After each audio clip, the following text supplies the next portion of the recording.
Welcome, everyone, to Davos Fingers, episode 138, Winning Wars with Words, featuring Scott. This is Maddie, and with me, as always, is my buddy, Scad. Hey, everyone. I'm Scad. I'm today's interview subject. It's great to talk to you again. I'm excited and nervous. But wait, I just said that our interview subject was Scott. Oh, yes. So, Well, wait, how does that work? What? You're gonna interview me, Scott, Scad. Yes. All the dark and go crawl into all the dark recesses of my brain. Let's I do feel it. bad for all of you.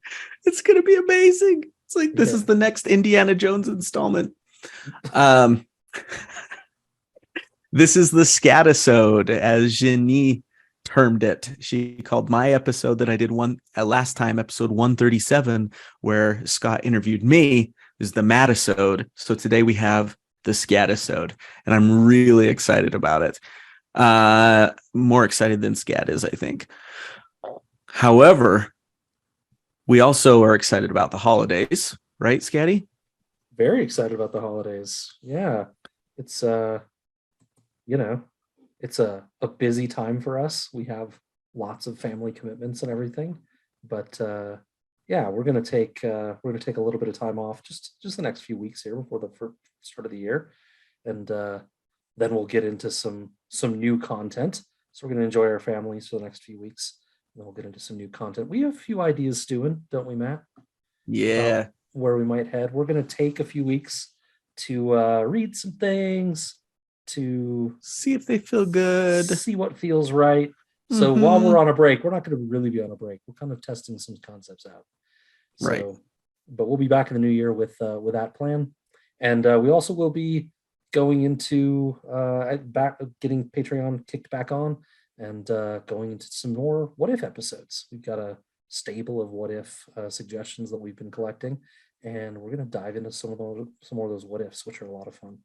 That'll be really fun to chat about with y'all. So we hope you'll join us over on Patreon, where we can start to do some of that fun stuff again. And who knows what might come out of the woodworks with our crazy minds. But indeed, Matt, you watch? Go ahead. Andor. I just wanted to ask what you thought of Andor. I think we're both done with it. I loved it. I wanted your quick opinion on Andor.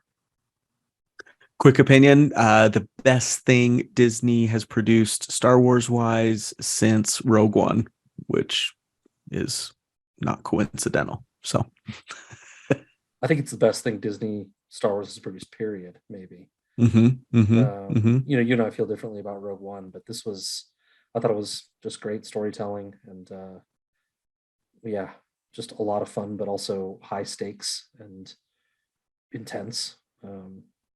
And yeah, I loved it. I think it's my favorite Disney Star Wars, and approaching how much I love the first films. I think. I mean, I want to watch it again, but I really loved it. Right. Yeah. It's kind of like you don't, because I feel the same way about Rogue One and how it's become one of my favorite Star Wars films, and you almost feel a little weird allowing it to be at first, because those original films hold such high esteemed places for so long in our minds that it's like, can I do that? Yeah. Is it okay to admit that? Am I really ready to admit that? Pedestal. No one's allowed up there. Yeah. They're up there collecting dust. Nobody gets to touch them. Nobody gets to but with storytelling like that, dude. Yeah. I loved, they did such a great job of helping you, or forcing you almost, to care about characters that just come in and out of the story, right? Just with a little bit of screen time, and you're invested in them. Yeah. Films don't do that, or it's difficult to do that, and they did it. Yeah, I'm a sucker for rebellion stories, and I feel like sometimes they've given us some of that, especially through the animated series and things like that over the last several years. But I feel like seeing the early stages of that is a lot of fun. I think I'm correct for that. But yeah. It's very Rage Against the Machine-y. Yeah, and that feels awesome. Yeah, I'm like the target audience for that, for sure. Yeah. All right. I just wanted to give a quick shout out to Blood Rider Lindsay. Yes. We've got the newest member of our Khalasar with their little Yes. one. I don't know if we should. She probably No, doesn't of course. care, but she didn't give us permission to share the name, so we Yeah, don't won't on do the it. air. But congratulations, Linz. We're proud of you. Your husband as well, who also hasn't given us permission. I suppose she hasn't really given us permission, but she's been a Meet the Khalasar guest before, and I wish I had her episode number in front of me, but it was fun. It was a Yes. blast. It was a Tyrion one, I think, if I remember right. Mhm. Uh, So yeah. go look for do Control F Lindsay on our episode page and you'll find it. Sorry, I don't have the numbers memorized, I but bet I can find it quickly. she's got a new wee one and cute as can be. Just the best cheeks you ever saw in your life. So Yes. congratulations, friend. So Very proud of much you. so. So proud of you. Um, you're looking for. I'm trying to vamp a little bit. You are. I think I'm almost there. But... Episode 114, Golden Hand the Just, featuring Lindsay. There it is. There it is.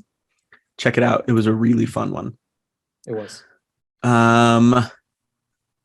Okay. Should we Scad. dive in? Yeah. Today we're covering one of my favorite chapters, and I'll be honest. Well, I'll cover that later. But it's one of my favorite chapters. I really enjoy it for a few reasons.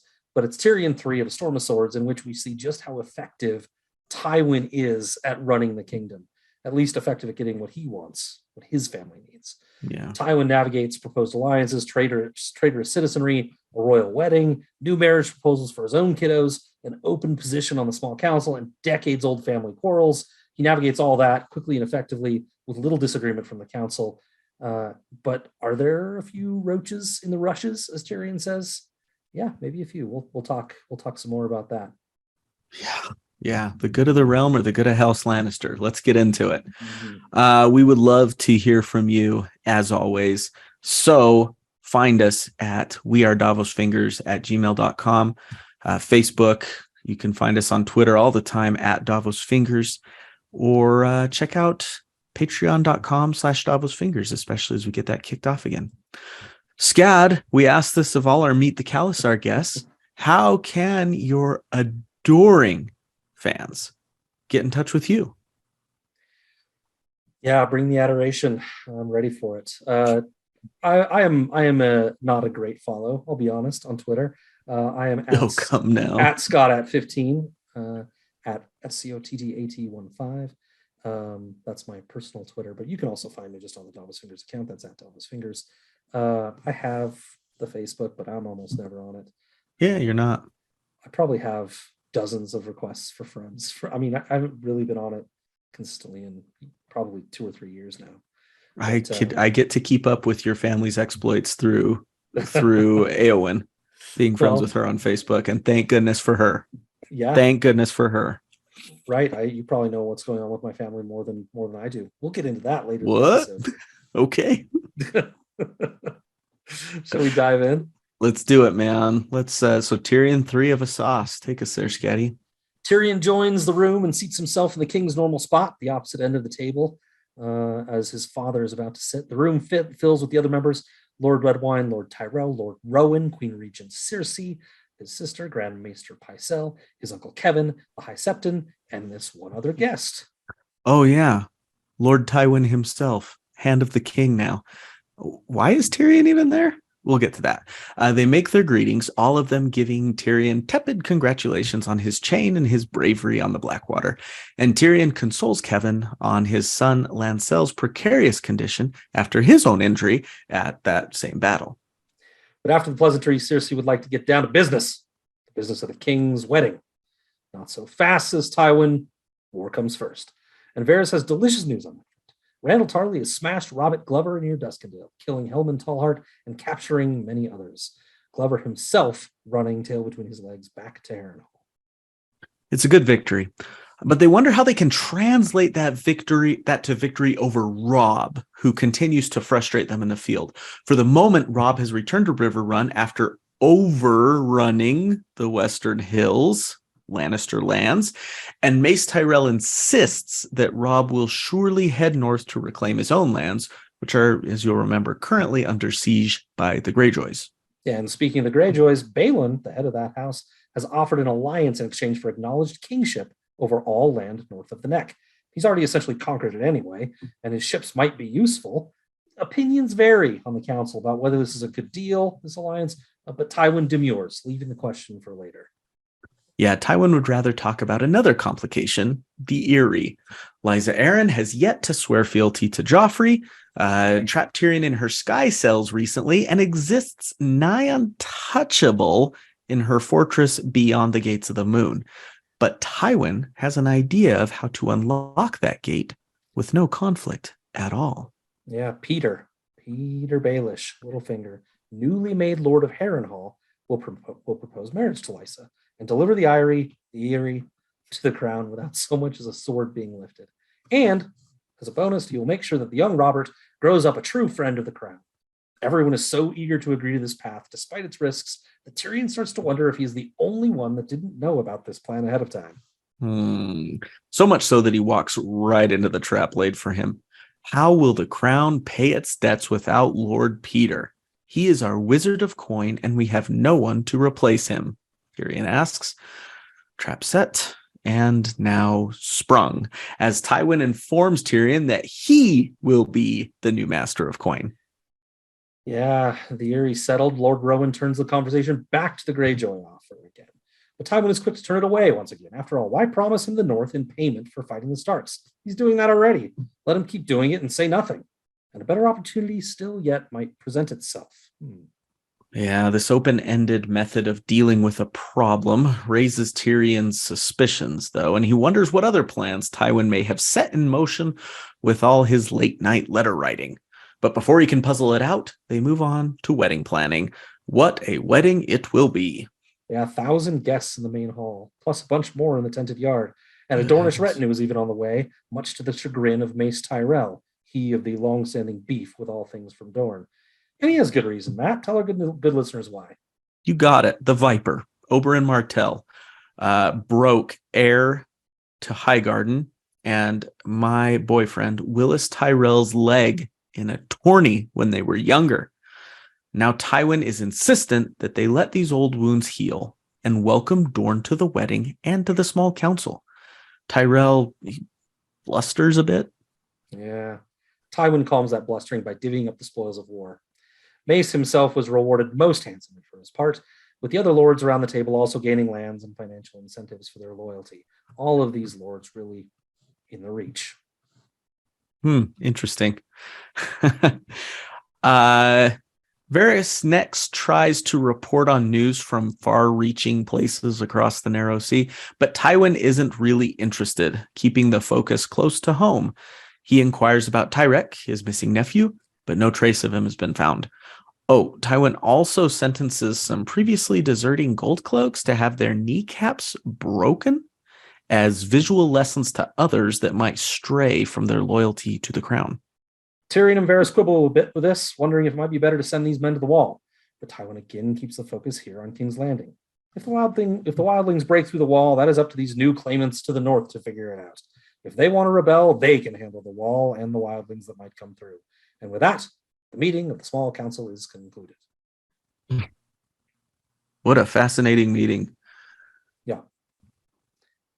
So it's an interesting chapter that I chose here, and there's a question later about why I chose it, but so we'll wait to cover that. But it's just in 8 pages, Tywin deals. I'll do a quick bullet list here. He avoids conflicts with the Greyjoys while comforting Redwine and ceding nothing to the Greyjoys, while also managing to keep the Starks busy and distracted about their homeland. Avoids conflict with the Eyrie by leveraging a newly made Great Lord to woo Lysa. And he throws back in, it's not in the summary, but he throws back in the honor of Warden of the East being returned to Little Robert. Remember, we talked about interesting, yeah, in the episode we just covered in episode 137 of this podcast about Robert Baratheon, the not even any more recently deceased Robert Baratheon, having removed that title from Little Robert Arryn, and he's promising to return it here. He uses the now idle Tyrion to fill a necessary role as Master of Coin. He puts hundreds of years long quarrel between Tyrell and Martell to rest and cows a blustery Mace. all while carving out an expectation for Martell for a Martell to sit on the small council as well. He confirms and reinforces relationships with those in the room by giving them land and money, orders a new crown for the High Septon, and punishes gold cloak traders publicly to reinforce the strength of the population. So it's just a very efficient, well-oiled machine with not a lot of, if you compare it to like Cersei's small councils, where it's just this fumbling confusion, or Robert's, where there were clearly a lot of different agendas kind of being laid out and kind of squabbled over, and Robert himself was basically not there at all. This is a one agenda control. It's one agenda, his path, and everyone's just kind of on board. Other people might be thinking different things, but they're not going to bring it up. Yeah. And they're not going to get their way. Yeah, I'm glad you laid all that out, because it's really kind of mind-boggling to look at that. There's two things that Tywin does that I think increase that efficiency. One is he has pre-meetings, right? Tyrion alludes to this. Yeah. Him and Kevin game plan, I think, the whole meeting. And we don't ever get any insight into what that might have looked like, although it would be very fascinating to see what one of their pre-meeting meetings would look like between Kevin and Tywin. But I have a feeling that it's almost like, well, if you say this, Mace Tyrell is going to say this. So how do we respond to that? I'm going to respond by doing this. And then and they just build on top of each other till, okay, let's go. And then they execute. Tyrion's savvy enough and has experience enough with these two people to kind of see that that's what's happening, that they're kind of feeding off each other, and Kevin is pushing Tywin's agenda. There's even a note, I think it's in the second half of this chapter, but there's a note that indicates that Kevin actually looks to him and is given a nod and continues on with the path, instead of he's just waiting for his cue, and then he just goes right, he knows the next step. So I agree completely. They're in sync, and it's very much like Tywin, right?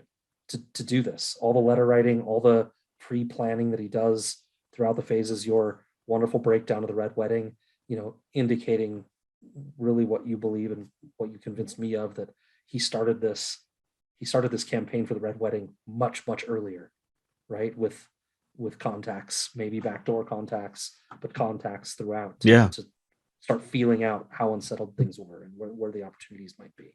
He's doing this all the time. He knows what Rowan wants. He knows which people he needed to bring to the small council to make sure they were satisfied, so they could go tell all their friends, well, it's turning out okay, and oh, by the way, other vassal, you're getting this little piece, right? He's got all this planned out, and it's striking. Yeah, I hate the guy, and you have to give that to him, that he is well prepared. He's not just going to walk into a meeting like Robert Baratheon did and bluster and yell and da-da-da-da-da and get his way. He's already got it figured out.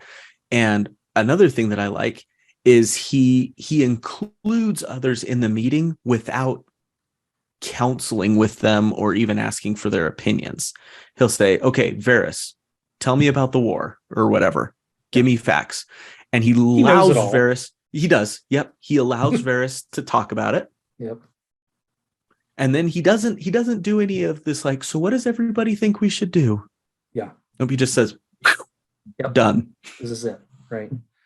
And even when people do, put up, there's one point where Mace Tyrell a little bit with the Dornish. There's one point where Redwine is talking about the Greyjoy ships and how they'd be a great help to augment his fleet. And really, I think maybe Redwine's like a little worried about the Greyjoy fleet, right? Like, let's ally with them, because they're one of the only threats to my whole island thing going on. Absolutely. Right? And so he puts those things, even when people do quibble and make suggestions that he doesn't want, he just puts it down, right? He's just like, he's prepared for it. That's probably something he and Kevin talked about. Paxter Redwine will say something about the ships. And it's also like, it doesn't hurt that he's usually right.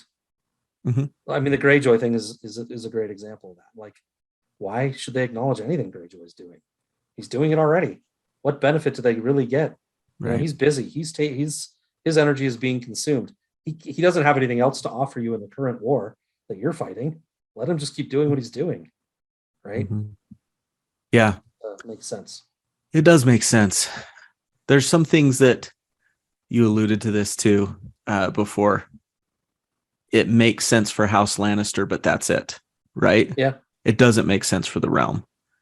I think he's making sure it makes sense for the Reach at the moment too, right? Through these gifts and everything. Yep. I Yeah, think softening them up. I think he sees how close they were to ruin, right? And knows that this, before this part in the war, the Reach armies were, it's an area of the country that's fat to bursting with food. They've had little conflict. They're capable, and he needs to strengthen that alliance. Right. And so I think he's making sure they're happy too. But the focus is for sure all it's like it's concentric circles, right? Joffrey, my family, protective ring around that, and it just goes out and out. But he's really just focusing on those first few rings until I think until they get Really get their way out of the war, right? And right. Yeah, under more control. Because like you look at his situation to the north. Yes, with the Greyjoy situation, why give them anything? Let them fight themselves. And of course, I think we know that his backdoor plan is to allow Roose Bolton to just return to the north and take care of that problem for him, so he doesn't have to do anything, right? Yep. But at the same time, you look at the good of the realm type thing, and he's like, let the wall fall. I don't care if the wildlings come. Compare and contrast. I can't believe I'm doing this, Scad. Compare and contrast with Stannis. What does Stannis say when there's trouble at the wall? I better go earn. It's my kingdom. Yeah. I can't believe I'm kingship that I think I should have. Putting Stannis on a pedestal right here. But when Stannis saw a problem, even if it was far away, it was part of his kingdom, so he was going to go and do it. Yeah. And yes, he was desperate for allies and saw an opportunity with the North, right? But he did it. Yeah. He was Tywin, screw it. It was kind of out of desperation for him too, but also it was the right thing to do. Mm-hmm. So like he gets points for it, Yeah. You shouldn't take them away just because it also happened to be convenient for him. Because I love railing on Stannis any chance I can get. And I feel icky right now. I think you're honing in on something that I've got written down here too. I think the biggest flaw that Tywin has, and maybe he wouldn't always be this way, but now he's very focused on King's Landing and the things right around him. But yeah, he doesn't think worldly enough. I mean, there's the moment with Varys where Varys starts reporting on a kraken fought a big whale, and these armies are joining together in Essos, and three-headed dragons. There are dragons, and he just shuts that down. He's just not interested, and that can work for a time, and it can work in places where magic beings don't exist. But he's being blind to a lot of things here, and that's one of his things. I mean, he's the anti-Sam, he's the anti-Marwyn, right? They are thinking about like all the possibilities in the world that they're reading about and seeing. And Tywin's just like, not important. Just deal with the here and now. Mm-hmm. And, when Dany comes calling with a dragon, you won't have to worry about it because he dies. But his family's going to have to contend with that. And they didn't deal with it. They didn't deal with it now. They should be developing plans now, and they're not. I agree. I think Varys is doing that on purpose. I think he knows that the three-headed dragon is Dany and her dragons when he says that. He's doing it purposefully misleading him. Yeah, it's just kind of saying stuff like that so that Tywin is going to cast it off and not think about it. And if it comes up again, he'll go, oh, that's that thing that Varys told me about the three. That's bullcrap. I don't need to worry about that. Yeah. Or even the armies that are the different armies that are fighting each other across the sea. Remember, there's an army that they're planning to bring over with Fagon. And so if he can kind of get him off that scent now too by saying, so these armies are fighting. No, it's not important. It's not important. It will continue to be unimportant when Varys is ready to bring them over with his allies. And he's got deniability. I told you about this, man. Don't blame me. I told you. We talked about this. Yeah. You didn't want to talk about it. It's not my problem. I think he's totally doing it. But yeah, stuff like that. Even the I get what he's saying about breaking the knees to set an example, but it's not very pragmatic. It really isn't. That comes off as a little petty to me. Like, take every single one of them and break their knees.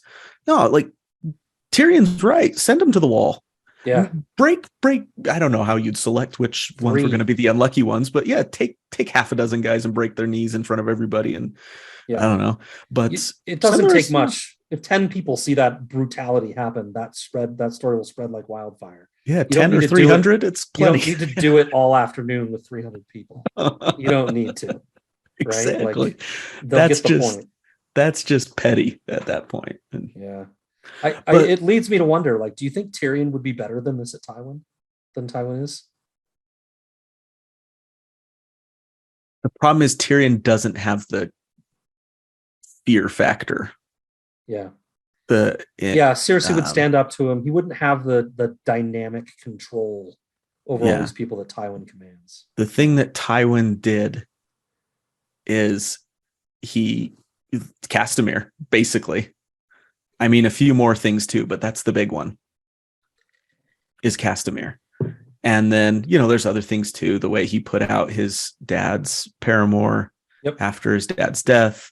He has decades of examples of being right. a hard ass that's going to get what he wants. And but the guy was never like a war hero, right? No. We know he participated in the War of the Nine Penny Kings, but as far as we know, there was no like distinguishing event that set him apart as like this great war hero or anything. The way that he's commanded respect is through brutality, unflinching brutality. That I'm not going to wipe, the head of House Castamere out. I'm going to wipe out the whole effing house, and I'm going to do it in an awful way. Right. And Tyrion doesn't have that. There's times where he's kind of wanted to have it. We've seen it in his chapters. I wish I could do this like Dad did it, but he just doesn't. So I think he's got the brain for it. Yes, I think he does have the brain for it, and probably a better brain for it because he will see some of these angles. Yeah. However, he won't ignore them. Yeah. But he doesn't have the brutality and respect. He doesn't have the respect, which has been earned through some pretty violent measures. It reminds me of a scene in. Did you ever watch the movie The Departed?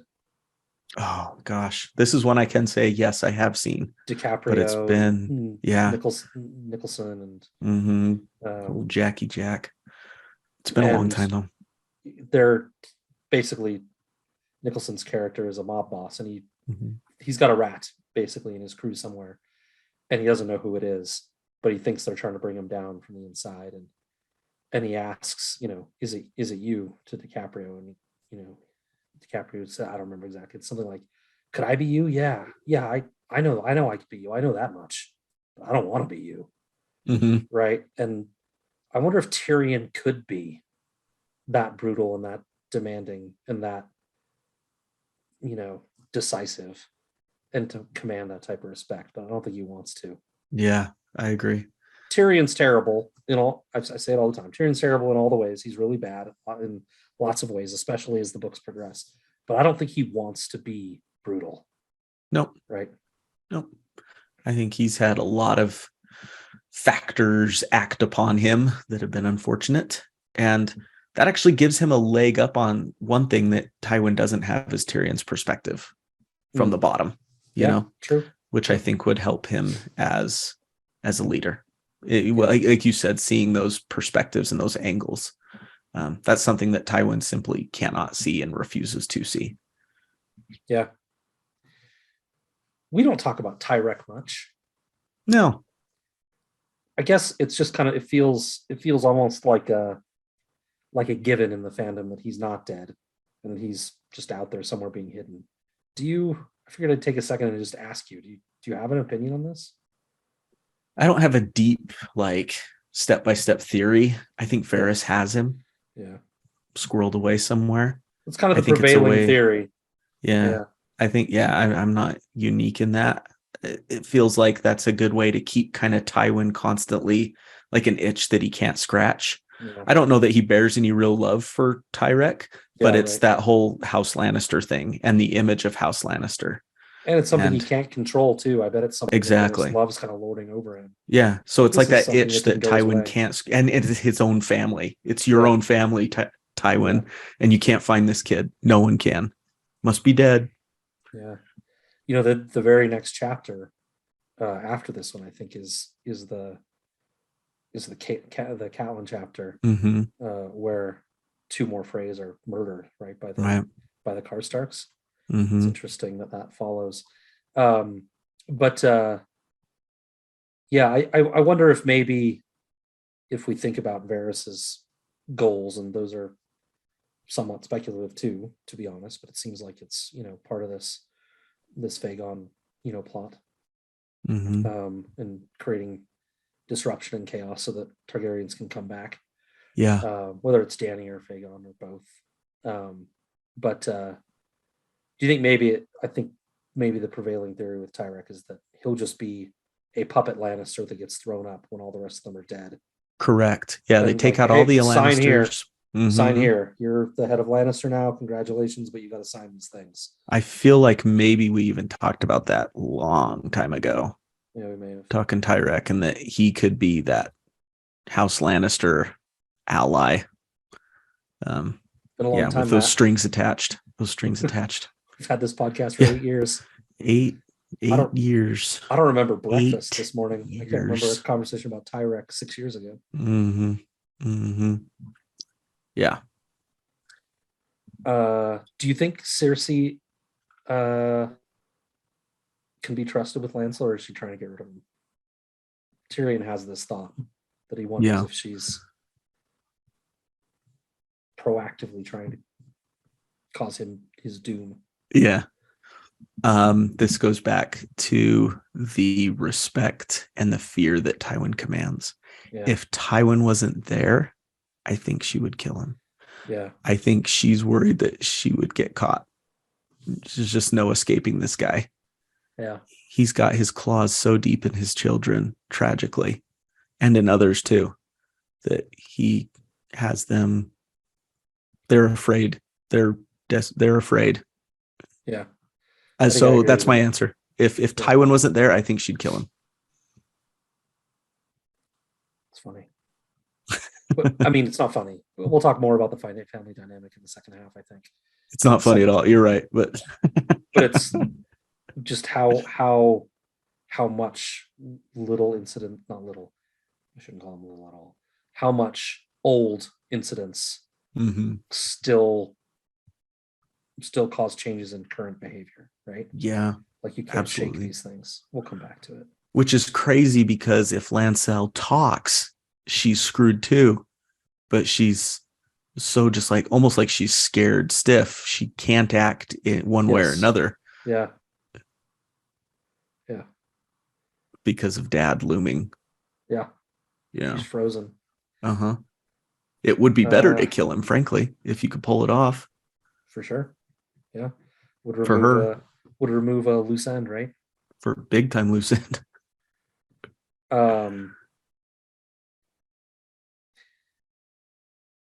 Do you think we're going to get ever Tyrion's plan for the Mountains of the Moon and how to take it? Like, is that a shotgun on the wall that we're gonna, in Dream of Spring, he's gonna have to invade Peter and the Mountains of the Moon and has this plan? And potentially, I just want to see it. I want to know George, if George really had something in his cabeza when he wrote this chapter about how Tyrion would do that, or whether it was just bluster. Yeah. Well, we've got one of the things is those Hill Clansmen that just, they're such a big part of the narrative through Game of Thrones and Clash of Kings of Tyrion's narrative. And then they're just gone. They're gone as quickly as they arrived. Like now, right? Now is about when they disappeared. Like Tyrion takes this wound at the Blackwater, and then all the power that he's kind of built up in King's Landing just kind of dissipates. It just goes away. It's weird. No, so that's a good point. It feels like a loose end or something that wasn't neatly tied up with a bow that has to come up again. We got to see Chella again. You know? I'd like to.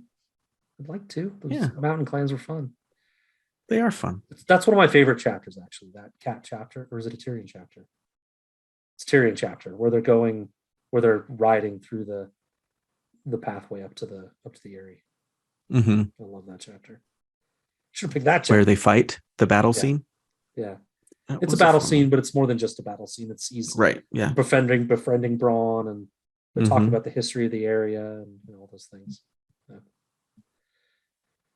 Yep. So Go ahead.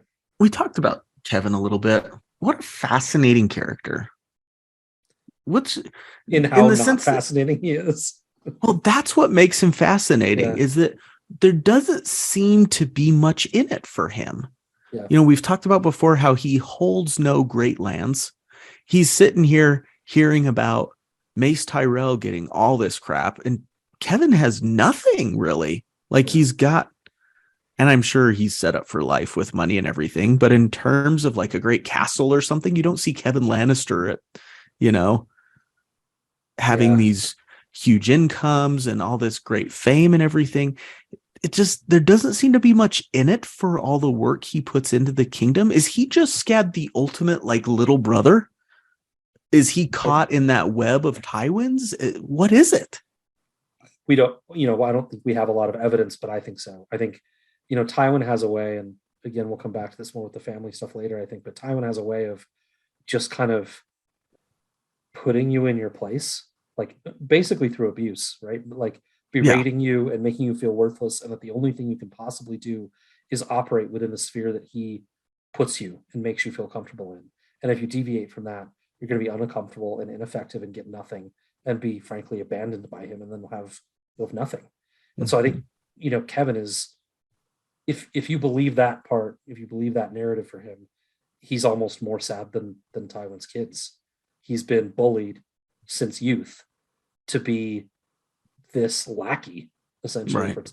for Tywin, that does what he's told and doesn't know anything else, right? And so it's interesting to see him in the later books after Tywin's dead, and like he's kind of trying to assume some responsibility, but like he doesn't really know if it's his place. Like, to be honest, if he wasn't in a, maybe this narrative is incorrect, but if he wasn't a victim of abuse himself, he could probably just step in and start taking over on Cersei and Tyrion and Jaime, just the way Tywin did, by Right. mimicking the behaviors, just being like, I'm the new head now.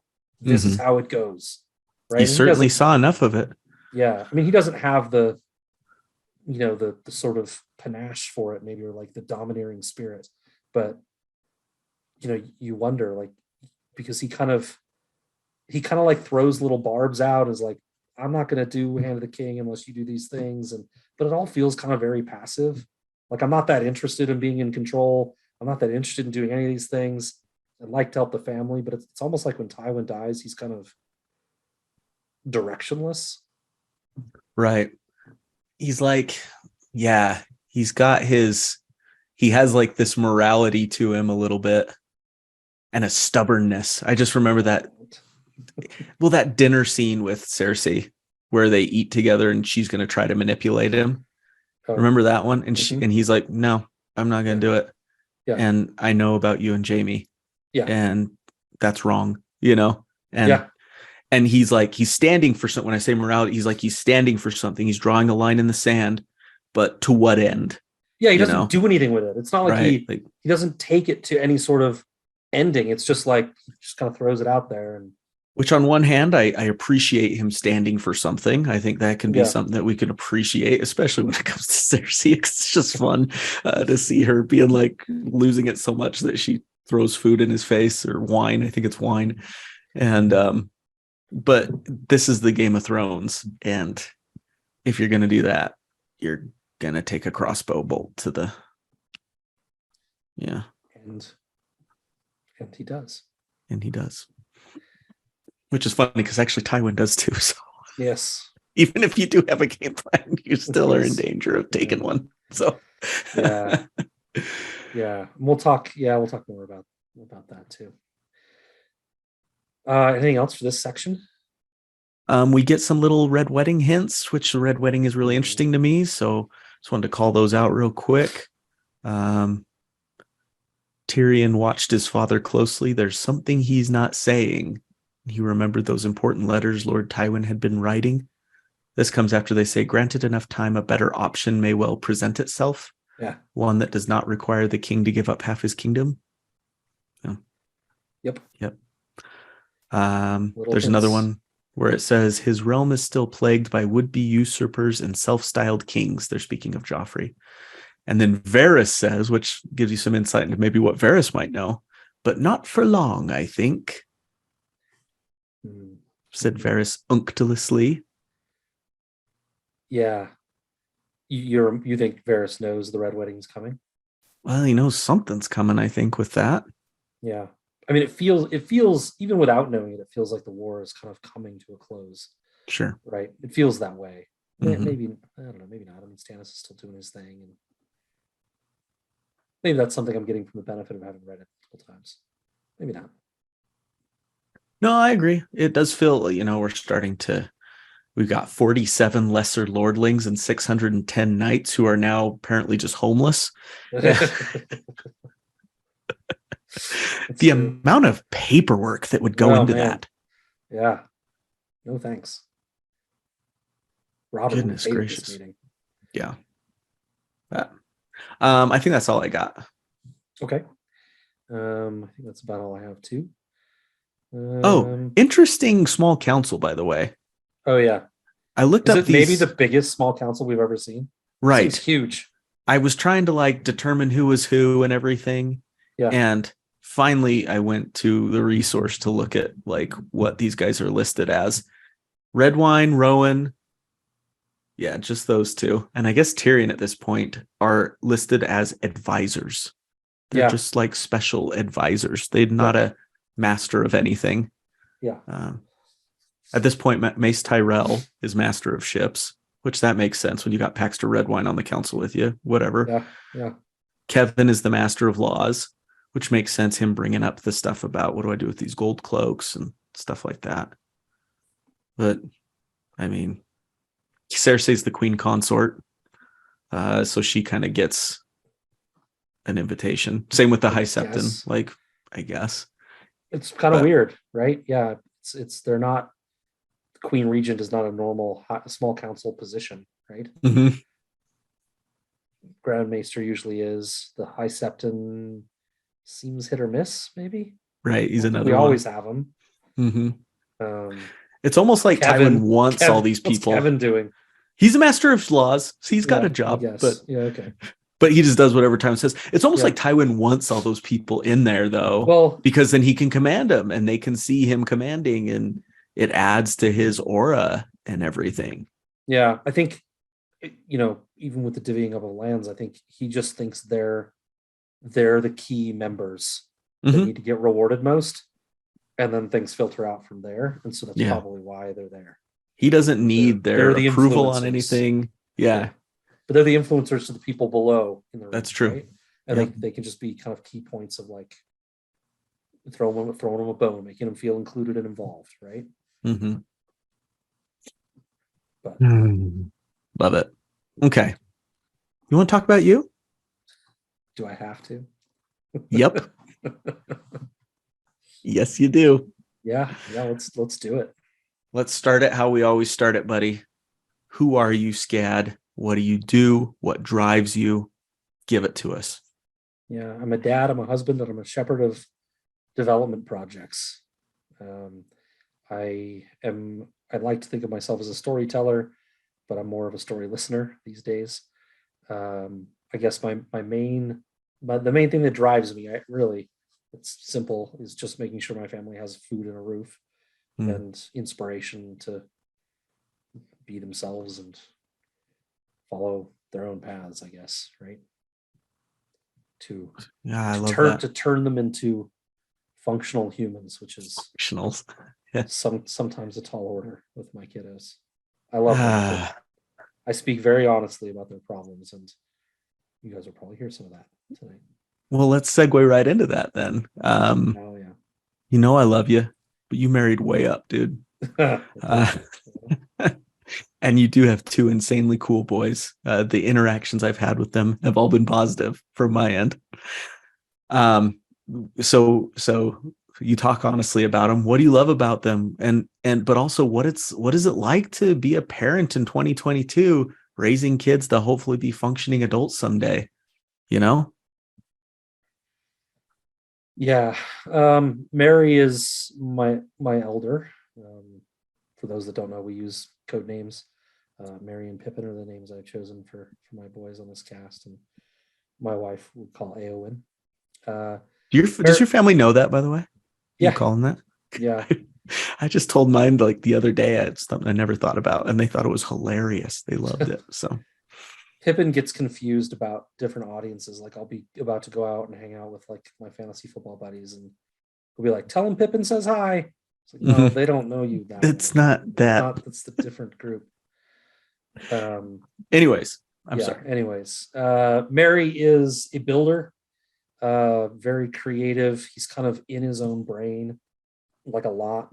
It's hard to kind of get his attention sometimes. Half the time, he's just really not listening to you, and it was really hard to contend with. It still is sometimes, but it was really hard to realize that was what was going on. Now, about half that time when he's not listening to me, I just kind of relish in it and watch his brain work on whatever it is that it's working on, and just kind of smile and just kind of try to wait. I love that. I'm a really impatient person though, like bordering on mania. I mean, I'm very impatient, and but I try, to let him kind of get wherever his brain was going, and then I start talking to him again. He's very analytical. He's very bright. He's also a pain in the ass that can't take no for an answer. He's quite selfish, but he's brilliant. I mean, he's just a little light. Sounds like the ingredients of a very successful person someday. Maybe, yeah, yeah, or yeah, I won't say the or. Pippin is my little social butterfly. He becomes friends with everyone quickly, tries to make sure others are included and taken care of. He's kind of the quiet killer though. Like he's super smart. He doesn't really but he's kind of more quiet about it. Like he doesn't flaunt it like Mary does. Mm. Um, he's got this silly sense of humor. It's totally different from mine. It still works. It still lights me up pretty good, but it's totally different from mine. Much more silly, more like his mom. Um, he's also a whiny dawdler that hasn't finished something on time ever, like one time in his entire life. Like he's just slow at everything. Not his brain. Like his brain is fast and quick, but like he's just so unconcerned with the passage of time, and it just drives me insane. Um, yeah, you asked for Aswath comparisons too. That was Yeah. cool. Yeah. It is hard, right? Yeah, and people will think this is bad. I compared Mary to Theon. Mm-hmm. Theon is smart and capable, but he's pretty selfish sometimes. He's way overconfident, like way more confident than he should be. I mean, Mary's never met an enterprise that he didn't think he could succeed at. Like, go sell Love it. $100 to the neighborhood kids and Pokemon cards? Sure, why not? Well, because they don't have I don't want you taking their money, and like they're your friends and they're way too expensive. Just like he doesn't see any of those problems. He just knows that he can succeed at them. But deep inside of him, and I think with Theon too, there's actually a pretty big heart in there. Mm-hmm. And Mary has the just brightest smile I've ever seen, and Theon is also noted for his smile. Agreed. Yeah. Pippin, I feel like maybe more like a young Willis. I just feel like Pip is he's just going to fall into things that he loves. He's going to find things he loves, and he's just going to do them, and he's going to be good at them. He's going to be successful at them. People are going to love him for it. And damn it, like sometimes life can just be that simple. Like people could just like the things they do and be happy just about it. do it. And I think that's probably what he's going to be. And I feel that's Willis kind of, right? Like he's just like, oh, well, yeah, the leg thing didn't work out. And, I got these other things that I really enjoy. And gosh, I'm happy. I mean, it doesn't hurt that he's one of the richest people in the He's pretty set Westeros, up. Yeah. But like he just kind of rolled with it, and he's doing the things he likes, and he's happy. I think, we don't get a lot from Willis. There's a lot of speculation. Happy. He's happy. I can tell you. I make him very happy. Being a parent, is I don't think I have any pearls, of wisdom to drop that other people don't already know, really. But it's way harder than I ever imagined. I knew it would be hard, but I consider it my responsibility to turn them into, like I said before, functional people. Yeah. That can be respectful and respectable and operate within the confines of a society.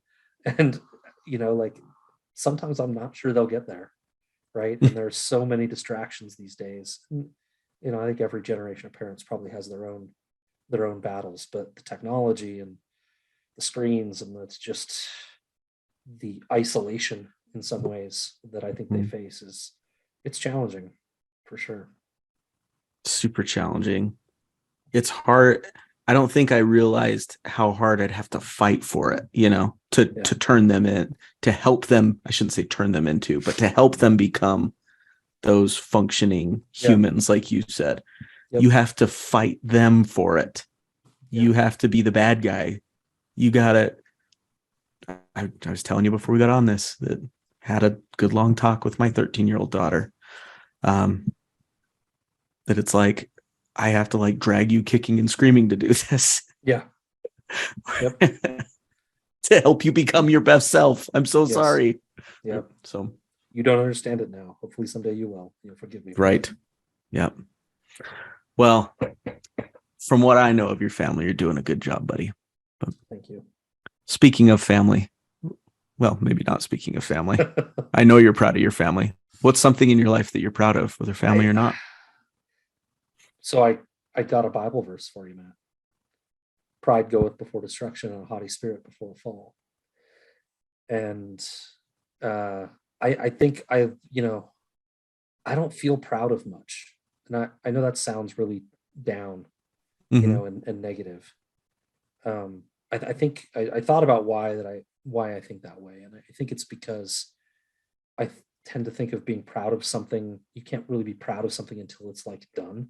Like it's a finished thing. I'm proud of it. And nothing ever fucking ends, Matt. Like it's all ongoing. And so like, I don't know how to put something. That's kind of bleak, man. It is. I don't know. I think it's why I feel that way. I mean, I think for me, like I want to be able to put something aside and be like, that's done. Put it on the shelf as complete. Yeah. Right. And I that's finished the Lego set. Right. Maybe that's not the way I should think about it. And I think I am proud. I think maybe this fits a little bit toward that because, I think my boys are very much authentically themselves. They don't shy away from conversation with adults. They are who they are. They don't hide it. I think Eowyn and I both put a premium on authenticity and being yourself. And, I think I'm proud that they are unapologetically and confidently the people that they are.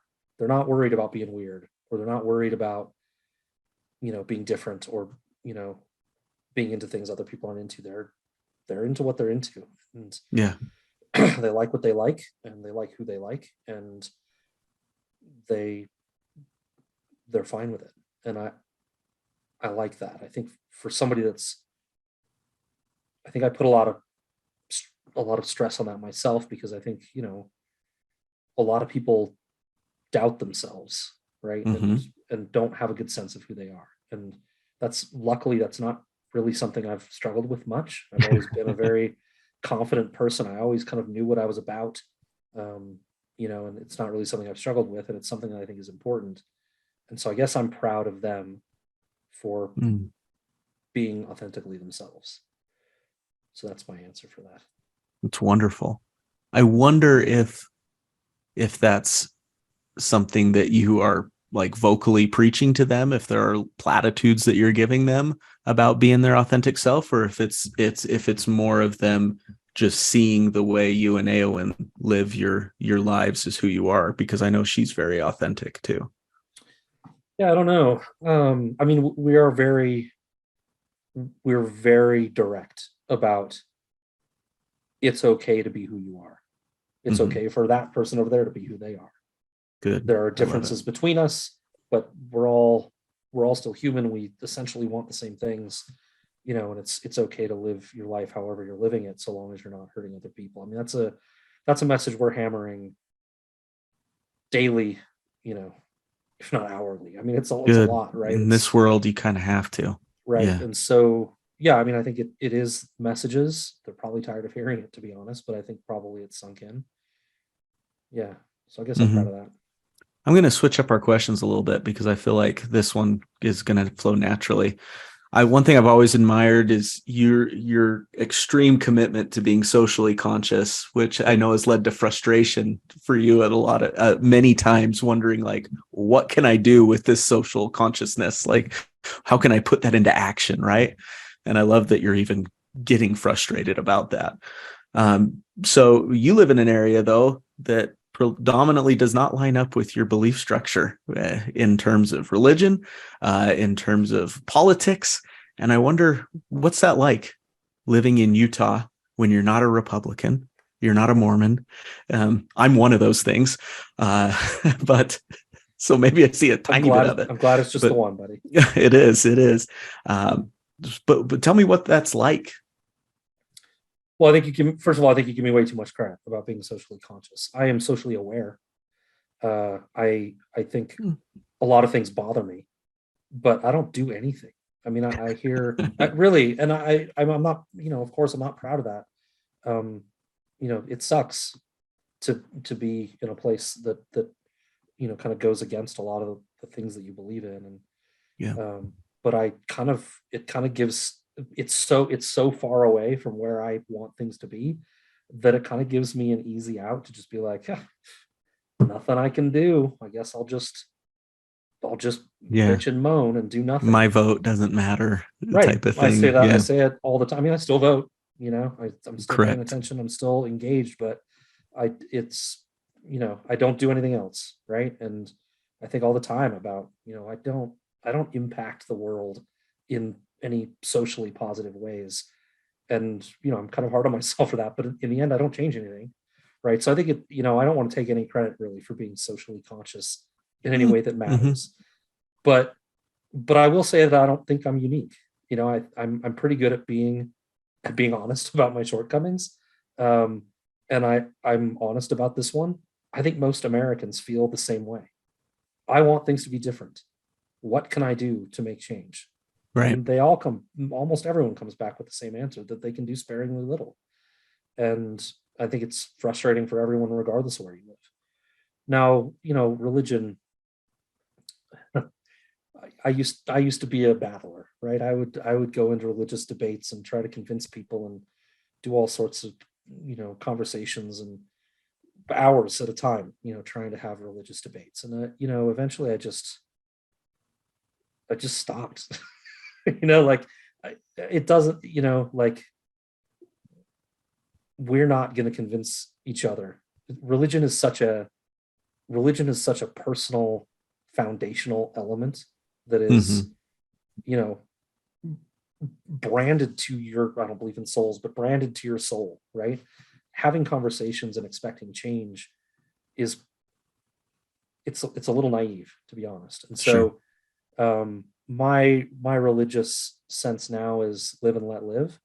And the only time I get frustrated uh, is when other people aren't doing that, and specifically, when religion gets tied up in government and in laws and in the way we govern the rest of society that might not have those beliefs. Correct. That's Absolutely. that's the only time I really get frustrated with religion anymore. Mm-hmm. So religion doesn't bother me anymore. Maybe one of the few things I've improved with age. Well, that's interesting, man. You talked about how you feel like you can't be proud of something until you've buttoned it up and put it on the shelf, right? You've completed this grand thing. And then you Yeah, talk about, being socially conscious to you might mean being able to really affect some sort of big grand scale change, right? So it's interesting that you kind of like to see those big tied up mhm. things, um, worthy causes to strive for. Yeah. If only I did a little more striving, a little less watching. It's tough. And it's easy to say those things like, well, we make a difference in our own home, which is very true, right? I mean, you're multiplying, your commitment to being yourself and to let others being their self. You're multiplying it by two. With there was one of you, and now there's two. There's Merry and Pippin, and I know World, Eowyn watch plays a big out. part in that too. Yeah, but you know what I mean. And Yeah. so we hopefully we try to just affect that change even on the smallest of scales. But let's turn to some happier stuff. You have a lot of Good luck. creative pursuits. We both do. You have a lot of creative pursuits though. You've got this podcast you've done for 8 freaking years. You're writing your own book. I don't know how much headway you've made on it recently. We do a lot of adulting that sometimes takes away from those things. You've become very prolific the past probably like 3 years or so that you've really been like DMing D&D type stuff, taking on that rather than simply playing. So, which obviously that requires a ton of creativity. So what inspires you to create, like who or what do you go to as your muses and get you in that zone to make something of nothing? So I love DMing.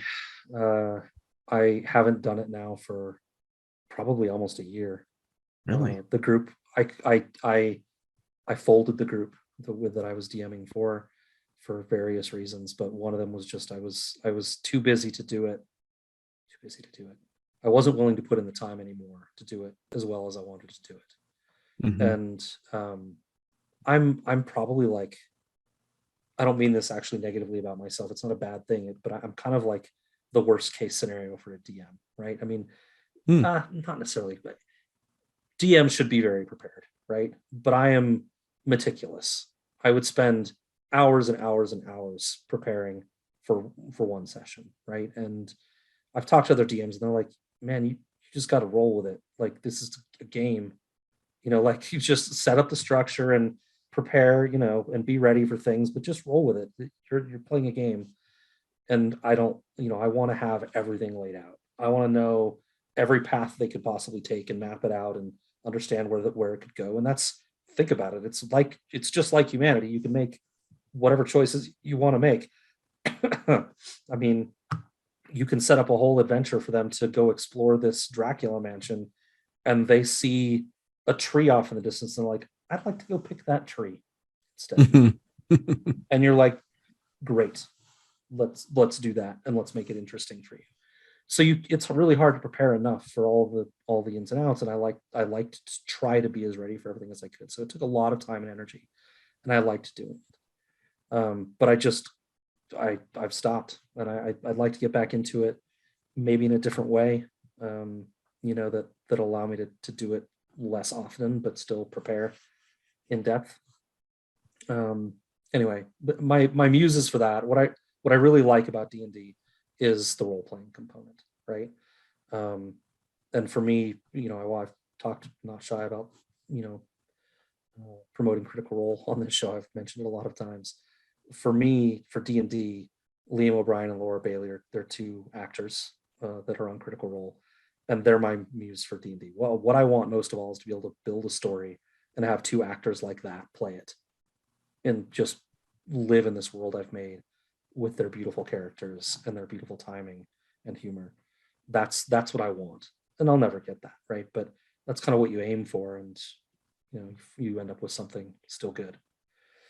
The novel is the novel's not going anywhere. so I think my sister inspired me to write to some degree. Maybe it's like we don't have a huge sibling rivalry or anything, but it was like, she can write, maybe I can write. Mm-hmm. And I can't. I'm quite bad at it. I have like 55 pages of a zombie novel that's called The Family.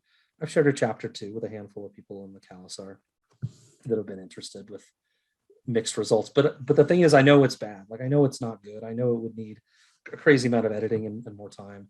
And I get so little time to work on it. It's literally something that, like, once or twice a year, I'll dust off and go try to make some progress just to kind of get a creative outlet, right? But it's not real. It's more of it's a distraction, right? But it is fun. That's good. And I That's like good. it. I just don't get to do it nearly enough. And the podcast, we've told this story before, but this podcast was inspired just because I wanted to become real friends with you and Diddles, right? Like that was the muse for this podcast to me, was I wanted friendship with you guys. And For sure. and I think continuing to do it is the same. It's just wanting to maintain that friendship with you and with with the Khalasar, and I got all the muses I need out there on in the Twitterverse, right? We got plenty of them. Yeah, we do. I love that. I had a feeling Critical Role was going to come up in this. So yeah, I'm nothing if not predictable.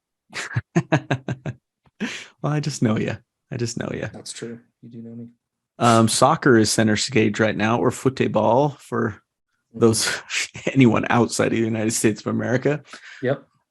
Which is a big part of your life. You're a soccer guy. You played. I don't think you're playing too much now. But tell us about what kind of soccer player you were, some of your exploits. What do you think about the World Cup? Talk about all that stuff for a little bit.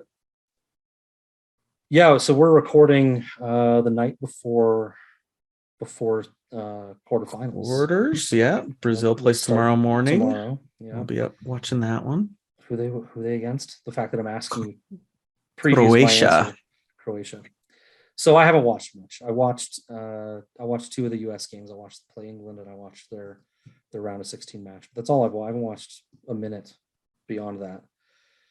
And I'm not judging anybody that is, but it's just not my cup of tea for this year. I can't really watch without just thinking about the Qatar, the whole mess about getting that World Cup and how it played out and what they've had to do. And so I just haven't been engaged. And a mess to say the least. Yeah. But that's me. I'm not trying to make anybody else feel bad, right? For sure. it. I just can't get my brain can't really get in the space before. I've had that problem with our shows too, right? With Game of Thrones. I can't get my head in that space. I want it in the book space, and I can't. I can't get my brain out of these problems. But I do know some stuff. I know what's going on. France is still in it, and they've got one of the best, maybe the best player in the world right now in Mbappe. So I guess I'll pick them to win it. But I don't really have a lot. I don't really have a lot of like knowledge from watching the games. I used to play. I played up until I was 34, 35, I think. My hips are busted now and I can't play for sure now. But I was a good little player. I was never the best guy on my team. I was frequently the captain or leader of the team for a while. For the whole time I ran our men's league team. Like I managed it basically. As a player, I turned the ball over a lot, trying to like make that magic pass. I try high level difficulty back. Okay, that channels with what we've talked about with you tonight. Yeah, and I made a lot of them. I made a lot of them. Right, I was pretty good at them, but I turned the ball over a lot. Yeah, high risk, high reward. I was always one of the smarter players on the team about the game and how it worked and positioning, all those kinds of things. One of the most skilled guys on the ball on the team always. I still think I could go out. Maybe not. Maybe I should try it. But I still think I could go out even with my bad hip and hit a guy on the head 30 yards away if I wanted to, but I was slow, man. I was, compared to other soccer players, I was very slow. And so I was never going to be like a great player. But and I had terrible endurance, just awful, just really bad endurance. But I was a good player, right? I mean, like, it was still worth having me on the team. I was a good player. Yeah. You filled a role, filled a couple of roles. My favorite memory from soccer that I think kind of highlights the type of player I was. It was later in my playing days, and it was actually indoor, and the ball was spinning like it just taken like a deflection off of 2 people, and the ball was spinning very fast, like a planet. Yes, around like this, right, and also toward the wall. And there was an opponent that was kind of closer to the ball than me. We were both going toward it, and I could tell by how fast it was spinning that it was going to kiss the wall and come toward me. Like in the moment, like I saw that, I'm like, it's going to come toward me, and I knew I was going to get there first. And so I just got there first, hit it right off the wall around the guy, went around him, and passed to another player and scored. And it was just because of the the heady nature of the way I played the game. Like I was always looking for those kinds of things, right? It was always looking for advantages like that, tactical advantages, spatial advantages, things like that. That's the kind of player I was, and I think I sound really conceited right now. No, I love that. That's what makes the great players, right? That they're able to slow the game down almost. Like almost you're able to see that in slow motion for a second and analyze that and make a decision based on that, you know? Yeah. That's what Wayne Gretzky said made him great, is that he wasn't the best player, he wasn't the fastest in there, but he saw things happen before other players saw them happen. And so he was able to get to the right places at the right time, or he was able to put the puck in the right place at the right time, you know? Yeah. And slow that down and make it happen. So, yeah. I think that's cool. It's definitely not a skill I have in sport or in life in general. So I definitely don't have it in life. Well, I'm turning off my camera, but I'm still listening. I just want to try to fix my lamp that turned off. But while I'm doing that, tell us why you chose this chapter. What do you love about it? Yeah. I struggled to pick a chapter. I don't think I realized how hard it was that we were asking our Khalasar to do this. It did take me a minute. I was going to do one of the chapters I really love is the Tyrion chapter in Clash of Kings, where he's running around to Pycelle and Littlefinger and Varys and trying to see which one was going to go to Cersei with his secret. I thought about doing that one. I also thought about doing the Sam's Trudging chapter where he kills the other. I've always really liked that chapter. But I landed on this one, and I landed on it because it's right smack dab, like in the middle of the series. It's literally almost 2.5 books into a 5-book now series, and it's kind of paints a picture of where this whole realm is going with Tywin in control. And we get a moment at the end of this book where Tyrion kills his father and sets the whole thing on fire, right? This Feast for Crows and the Dance with Dragons were going to go a completely different way.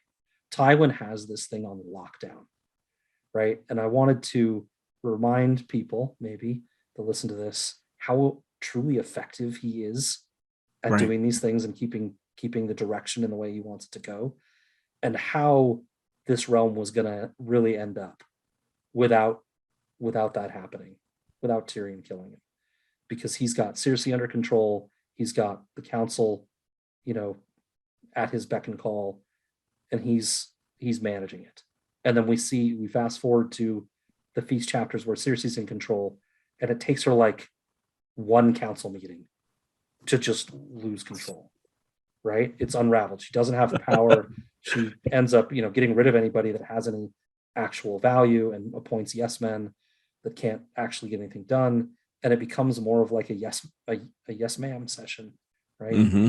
Like, and it's so disparate from this chapter it reads like a well-oiled machine, and that meeting ran like a well-oiled machine.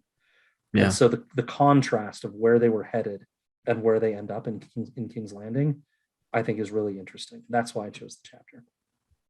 Ooh, that's fascinating. Put that on our what if episode list. Yeah. What if Tywin had just been able to stay alive, first of all? What if Tyrion missed? Yeah. Or, he couldn't reach the crossbow, or, I don't. Right. Whatever. Tywin didn't have to use the bathroom. Mm-hmm. I don't know. Fascinating. I hope we get more into that as we go through this next part. Well, thank you, Scad. Sure. Like I've always said, this is my favorite part of Meet the Khalasar is talking to the members of the Khalasar, and this one was no exception. I learned new things about you that I didn't know. Yes. After 8 years. And more to come. And more to come. Get ready. Get ready, because some of the questions I came up with were doozies. Oh, man. All right. Should we get into part 2 of this? Let's do it. As the council now is you departing, got me more excited. Okay. Sorry. Go. No, that's all right. Go. As the council is departing, Tyrion requests that his family stay behind to discuss further matters. He reassures Tyrion about becoming Master of Coin, but insists that it was actually Peter's idea. Tyrion argues that Peter is not to be trusted, that he will find a way to sell them down the river. But the rest of his family isn't convinced, and Tywin quickly shuts down a squabbling spat between he and Cersei in order to bring the discussion to order. On cue, Kevin jumps in that Peter has been loyal, even yesterday bringing them news of the plot to send Sansa away to Highgarden to marry my crush, my man, Willis Tyrell. You stay away from him, Sansa Stark. Cersei is beside herself. Sansa is hers. She would never let them take Sansa. But the situation is politically fraught. If Mace were to be refused, he would feel untrusted. It could unravel this whole House of Card alliance thing that they've got going on with the Reach of the Stormlands. And Tywin can't have that, nor can he have Direwolf and Rose united. But as always, he has a solution to the problem. Cersei, more specifically, Cersei's own marriage to forestall any other wedding plans. What a reason to get married. What a reason to get married. But Cersei's not having it. She agrees with you. That is no reason to get married. Flatly refuses it. Tywin and Kevin go on the offensive. She's still young and fertile and should not be lonely for the rest of her days. A new husband and new children are needed to put the bastard slander of Stannis to rest. And oh, by the way, Tywin adds, because I said so. Because I said so. Yep. Cowed. She sits and listens to her options. The young Greyjoy. Quentin Martell. The Redwine twins. Hobber and Slobber, right? Mm-hmm. Or wait for it. Here it is. Willis Tyrell. That would be the cripple. Tyrion can't help but reply. Yeah, the thinking goes that if Mace is offered Cersei, he couldn't refuse without it being a major insult to the Lannisters. And this alliance would strengthen their relationship with Highgarden over time. Tywin feels that giving her a choice amongst them, but he feigns at giving her a choice amongst them.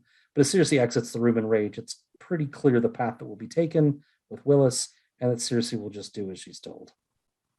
But Tyrion can't help but think that Cersei should be the one making demands. You know, she's the queen. Tywin should be doing her bidding, but that is not how this family operates. Tyrion also can't help but wonder what Jaime might do about all this, up to and including murdering Willis Tyrell. But those thoughts are interrupted as Tywin insists that he too must wed. Finding himself in the same predicament as his sister, Tyrion is now combating his father on the notion of a union with Sansa Stark. But the case is strong. Wedding Sansa takes her off the playing field for others to create political alliances. They can't send her back north for the same reason. He could eventually potentially have a claim to Winterfell. Tyrion, claim to Winterfell. Plus, she's young. She's beautiful, Tywin insists. What do you have to complain about? Tywin then goes on to pretend to offer the girl to Lancel instead, then spends nearly a half a page reminding Tyrion why he isn't actually good enough for anyone in the realm, but insisting that nevertheless he will find a match for his son somewhere. So why not just take this one? I hate him so much. Why not take her? Well, it's a quirk of mine. Tyrion answers. Strange to say, I would prefer a woman that wants me in her bed. And he counters with one final question. If getting the key to the North is so important, and Balon Greyjoy holds the North now, why not wed me to Asha Greyjoy? Tywin insists that Balon will not rule in the North long, and that if Tyrion can return to the North with Eddard Stark's grandson, he will have a claim to the North. Wait. Really? Robb Stark is still alive, and, well, he's about to make 1 billion Stark Frey hybrids. So what claim actually would Lion Wolf Pups have? Tywin can't help himself, and he spills the news. Robb has breached his agreement to wed a Frey by marrying Jane Westerling. That's right, Jane Westerling. In addition to ruining his agreement with the Freys, Robb has also put the Westerlings in great danger. Did they remember the Tarbecks? Have they never heard the Reigns of Castamere? Tywin promises Tyrion that the Westerlings do remember the lessons of the Tarbecks and Reigns, but fails to provide any other details about it, offering only, the greatest fools are oftentimes more clever than the men who laugh at them. You will wed Sansa Stark, Tyrion, and soon. End of chapter. Yep, more red wedding stuff right there. You gotta love it, baby. Yeah. This is an interesting one because so we start with the idea that Mace is trying to steal Sansa away to marry Willis Tyrell. And so what Tyrion does is he marries other people to both of those people, his own children, the only two people he has under his control. He decides to marry the two people that might make politically a political disaster for him. And we talk about him doing everything for the family. I think actually in his deranged head, he actually believes these would be good things for his children. Right. Yep. 100% agree with you. It's weird, and I'm not trying to give him credit. Really, it's more a critique of how terrible he is that he thinks this would be that good he for his actually children. believes. I mean, it's those parents that push their kids to crazy, exhausting burnout limits in sports and things like that. Yeah. I'm setting you up for success one day. Yeah. By beating you into the ground. I don't wanna. That doesn't matter. This is good for you. Or academics or music or any other things, right? Yeah. When really it's abuse. Yeah. I do feel like George kind of makes a mistake here in the order in which he does these things, because Tyrion even considering that he might become Lord of Winterfell someday, like that can't really, unless I guess maybe he's assuming that Robb will be killed in the war. Like, they all know Robb is still alive. It's very presumptuous to think that this marriage to Sansa is going to net him Winterfell. Yeah, there's an assumption being made. I mean, obviously Tywin and Kevin know about the Red Wedding plot, but from Tyrion's end, it's like, we're going to win the war eventually, and we can't allow Robb Stark to bend the knee and go north again. He will have to die. Yeah, I guess I just mean, like, I think what George wanted was to end the chapter the way he did, with kind of this like little surprise hook. But like, it would have made a lot more sense to Tyrion as a logical argument to lay out that hook first, and then be like, so you're going to marry Sansa Stark and get Winterfell. It seems like that would make sense. Yeah. It's just maybe to buy him more into that. This was better storytelling, I guess. But I have a blind spot that I need you to help me with. Uh-oh. How does Cersei having more kids make Stannis a liar about the kids she already has? I don't, because the other kids are blonde already, and well, so if she has blonde kids, that's helpful. Is that the argument? That's what I'm saying. Doesn't matter who I marry; they're always going to be blonde. It could be, yeah. Because if she happens to have non-blonde kids, then we're in trouble. Yeah, if she goes and marries Willis Tyrell and they have little Marjorie babies, exactly, that's going to hurt their case. It doesn't seem like this is a. It seems like their argument is just having more kids proves them a liar, and I don't get that. Right, the question was never whether or not Cersei could have kids. Right, I guess they're just counting on them always being blonde. That's the hope. Yeah, she spits out blonde kids. I shouldn't say spits out, that negates the travails of childbirth, but we just watched a whole series about that. She has blonde children. It's yeah. They're banking on that for sure. Okay. And I guess they usually do, right? And this is just awful, though. All of this is just so awful. The manipulation? You must have a new husband in your bed to father children on you. You will marry and you will breed, Tywin says. Yeah. That might be my least favorite line of this whole series. You will marry and you will breed. Yeah, and I feel like he did it just to set up Tyrion's joke about Willis also likes breeding. Right. Like breeding animals. Animals, right. Like he used that language. I don't know. He's not afraid of using harmful language, but like, did he use that language just to set up the joke? Or that has given Tywin even more credit than we've already given him tonight. Potentially, though. Potentially. Well, I meant is George using that language to set up Tyrion's joke? But the Tywin question is also an interesting one. Yeah. Because you're right. I mean, Tywin's a misogynist enough that he could use those terms and treat her like treat her like cattle anyway. So Mhm. it doesn't. It's not like it doesn't fit, and it's And hard. then Yeah, it's hard to read. for a brief moment, you love Cersei for railing against it, I for do, being, but I think some for the briefest of moments, I'm like, go Cersei, say it, girl, say it, yeah, because it just is so awful that you find yourself siding with someone you don't like Cersei. It's yeah.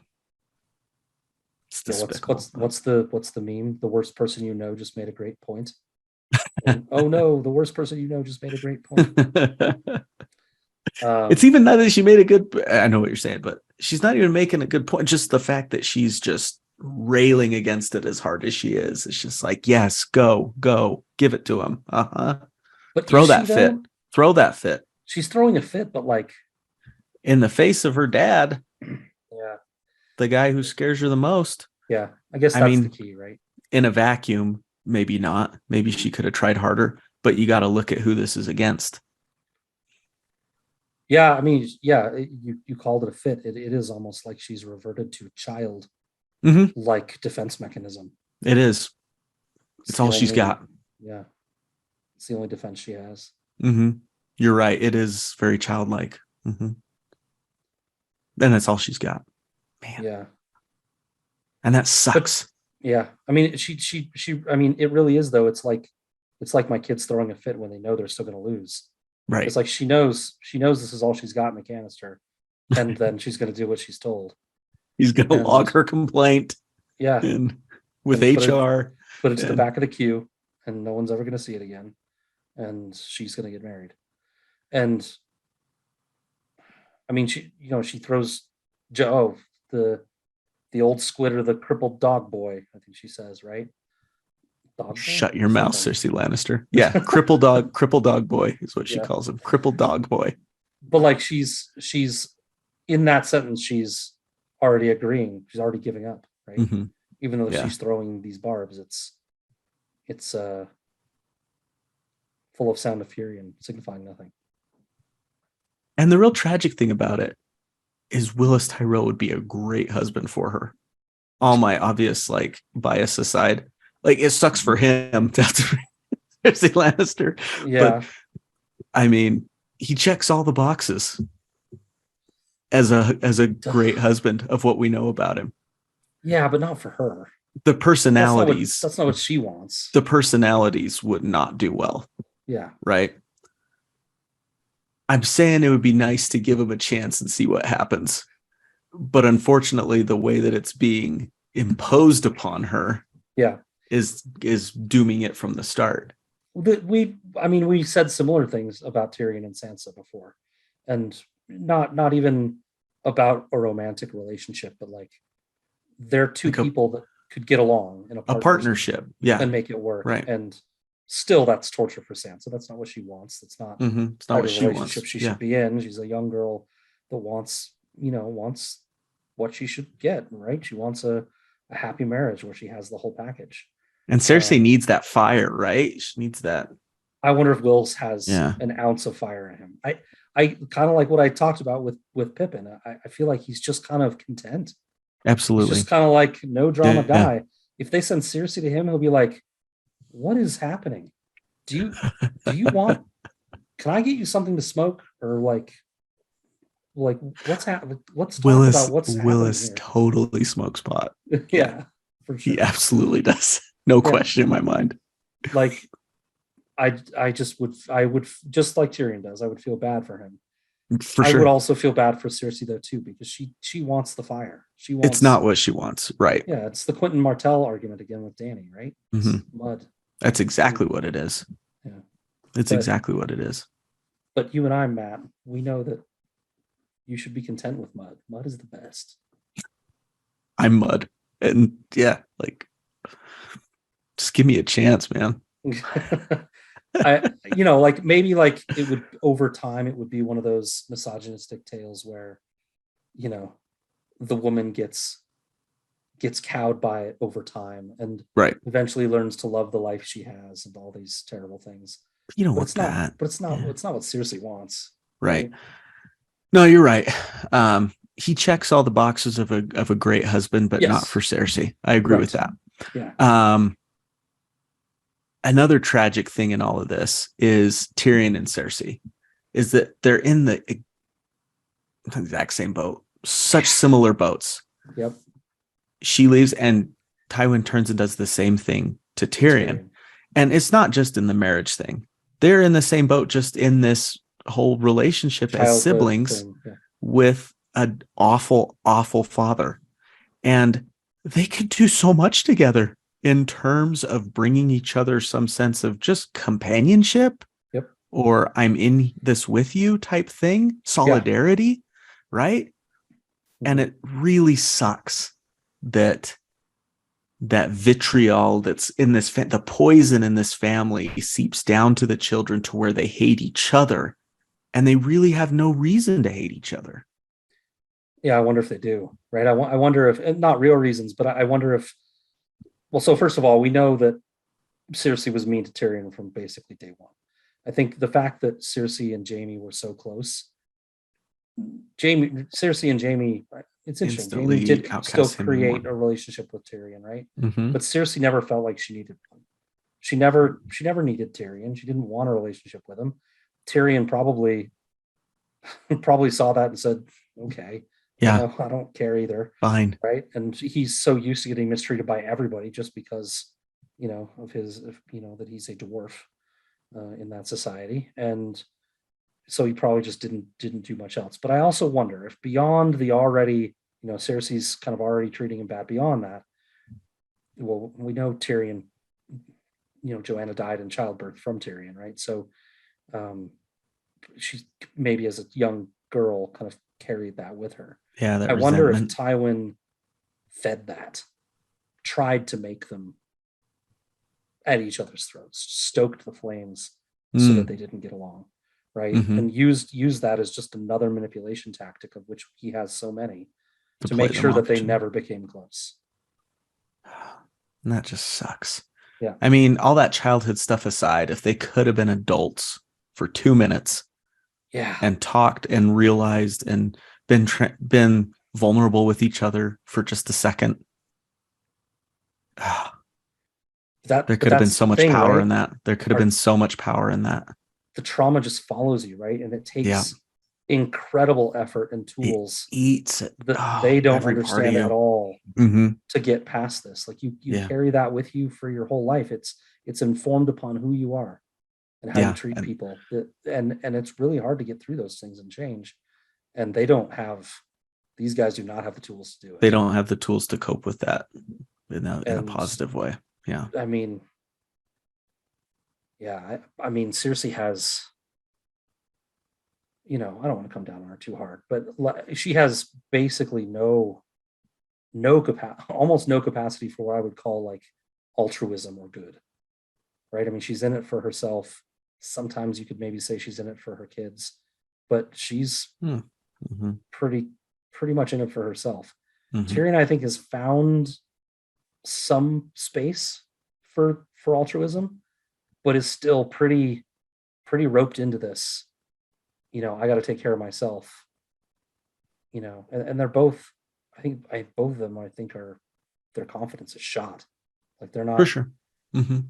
They've been beaten down their whole lives. I mean, this section where Tywin just takes basically almost a whole page. I think it's 3/4 of a page, and he's just tearing. It's heartbreaking. Down. It's heartbreaking. Just standing right in front of him, tearing him down.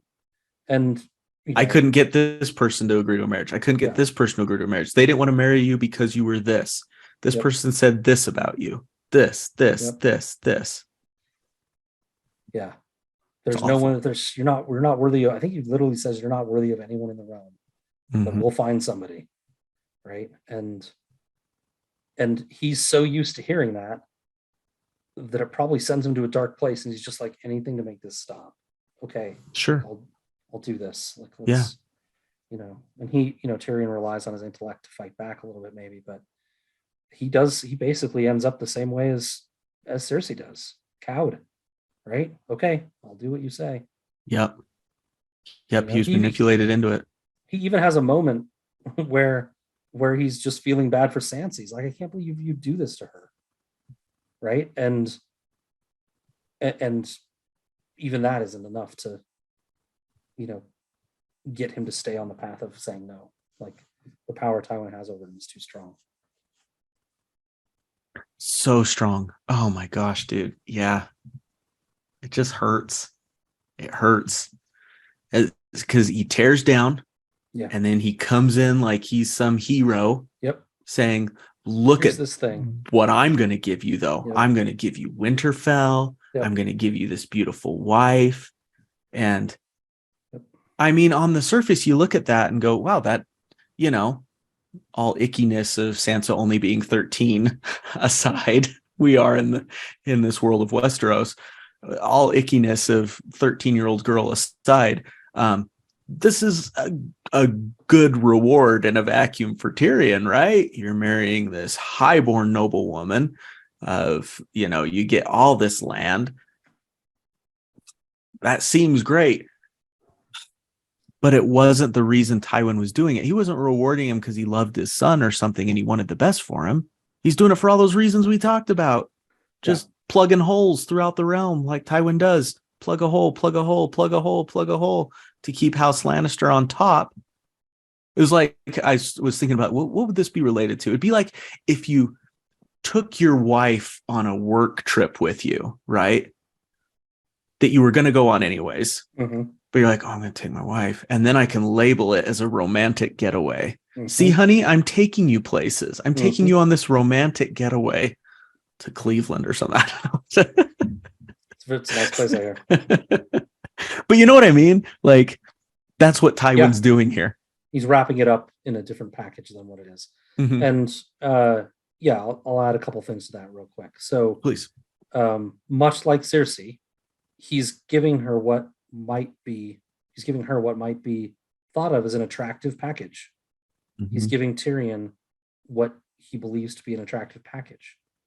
But neither of those packages are what his children want. Nope. It's like receiving a Christmas gift from somebody who bought the gift thinking they'd like it. It's what Tywin wants. It's not what either of them want, either of these things. Mm-hmm. Right? And you can't just give people to people. I mean, I know they do in the society kind of, but it's not right. And the other thing is, like you said about tearing him down and then coming in as a white knight, it's something I have to say to Mary reasonably frequently. The way you say things matters. It's not just the content of your message.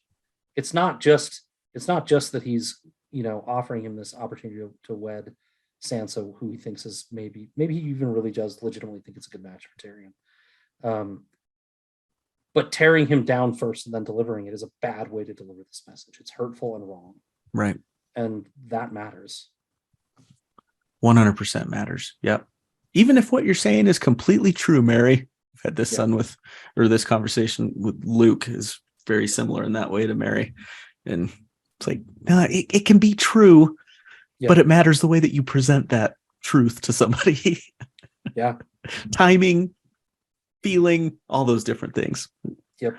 Totally. And it's turned his kids into this mess, right? In terms of Tywin, this mess of just trauma and psychological damage and emotional damage, and like where we've talked about this before, is Tyrion desperately wants Tywin's approval. Yes. He also desperately wants Tywin dead. Like, yes, he wants to be him, but wants to be as far from him as he can. Yeah, one of the things he says is, maybe that's exactly what I need to get a keep so I can get out of here. Yeah. Away from Cersei and away from this craziness.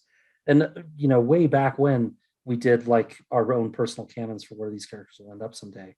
And I still remember my answer for Tyrion. It's like a little house on a river with a really big library. I remember you saying that too. And like, I think that would be where he's happiest. He doesn't need all this crap. He really doesn't. I think, a part of him gets off on the scheming and the political maneuvering, stimulation, right? Yeah. But he doesn't need it. I don't think it's what he really wants. Yeah. I think what he really wants is away from the crazy. I think he needs that intellectual stimulation of putting his mind to something, but that could easily be, He could invent finding saddles. some way, yes, finding some way to bring water from the stream close to his Yeah. little cottage into his home. Right. Like he could get that stipulation by doing that. He doesn't have to be moving chess pieces around a kingdom to keep his house in power. But I was listening to this song today, Third Eye Blind. They still put out music. I did not. Some of it's okay, even. They do have, it's pretty hit So or it's miss. better than their old stuff? No. It's pretty hit or miss. But one song I was listening to is really good, really good. It's called Silver Lake Neophyte. And there's a line in it. I was just listening to it today and it came into my head, which is why I went, oh, just now, and typed in the lyrics. The guy says in the very last verse, I'll go with you because I kind of love you.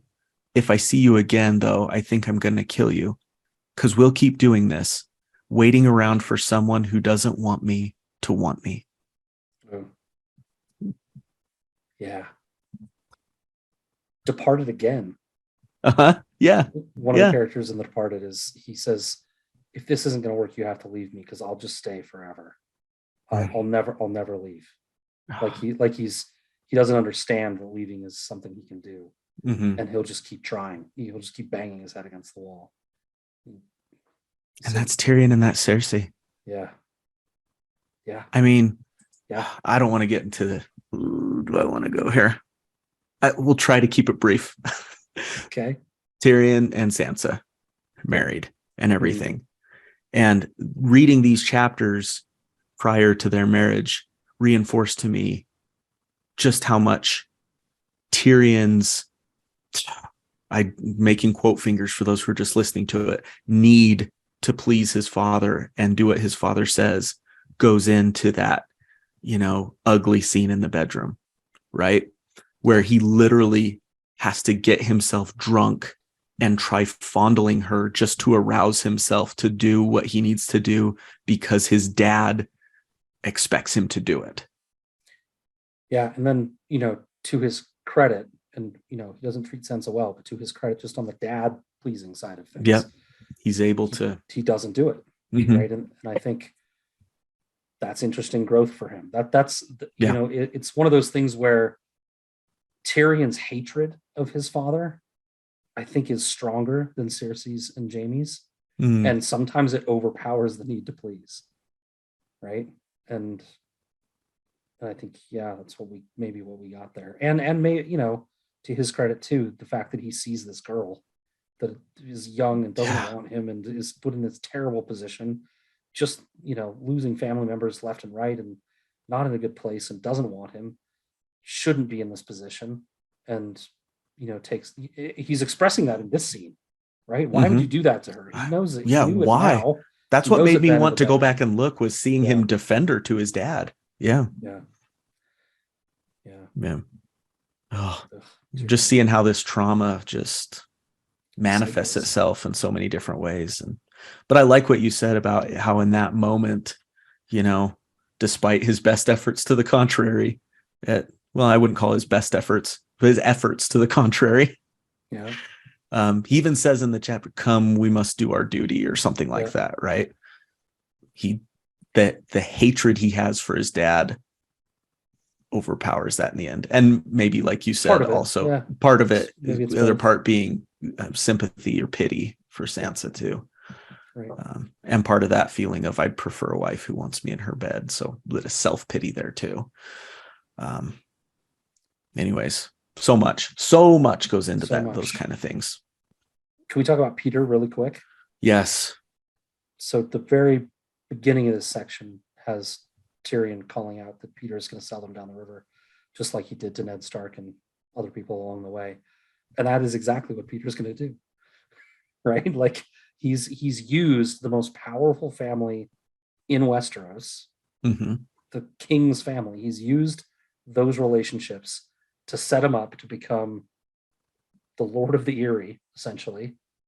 And he's gonna wreck them. He's gonna do. I mean, I think eventually he's gonna get wrecked. Maybe he's got a stronghold, though. But he's got a stronghold, and he's gonna use it against them. He's for sure not gonna be like on their side long term, right?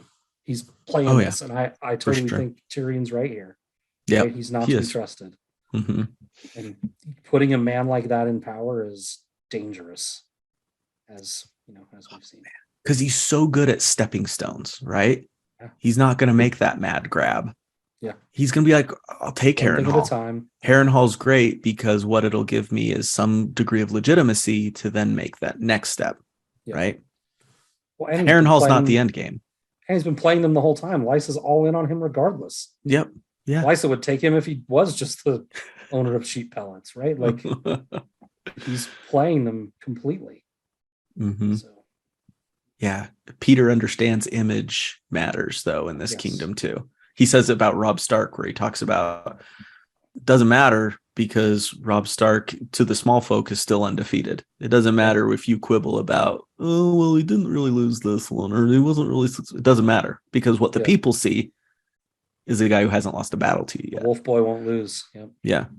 And that's the same with him.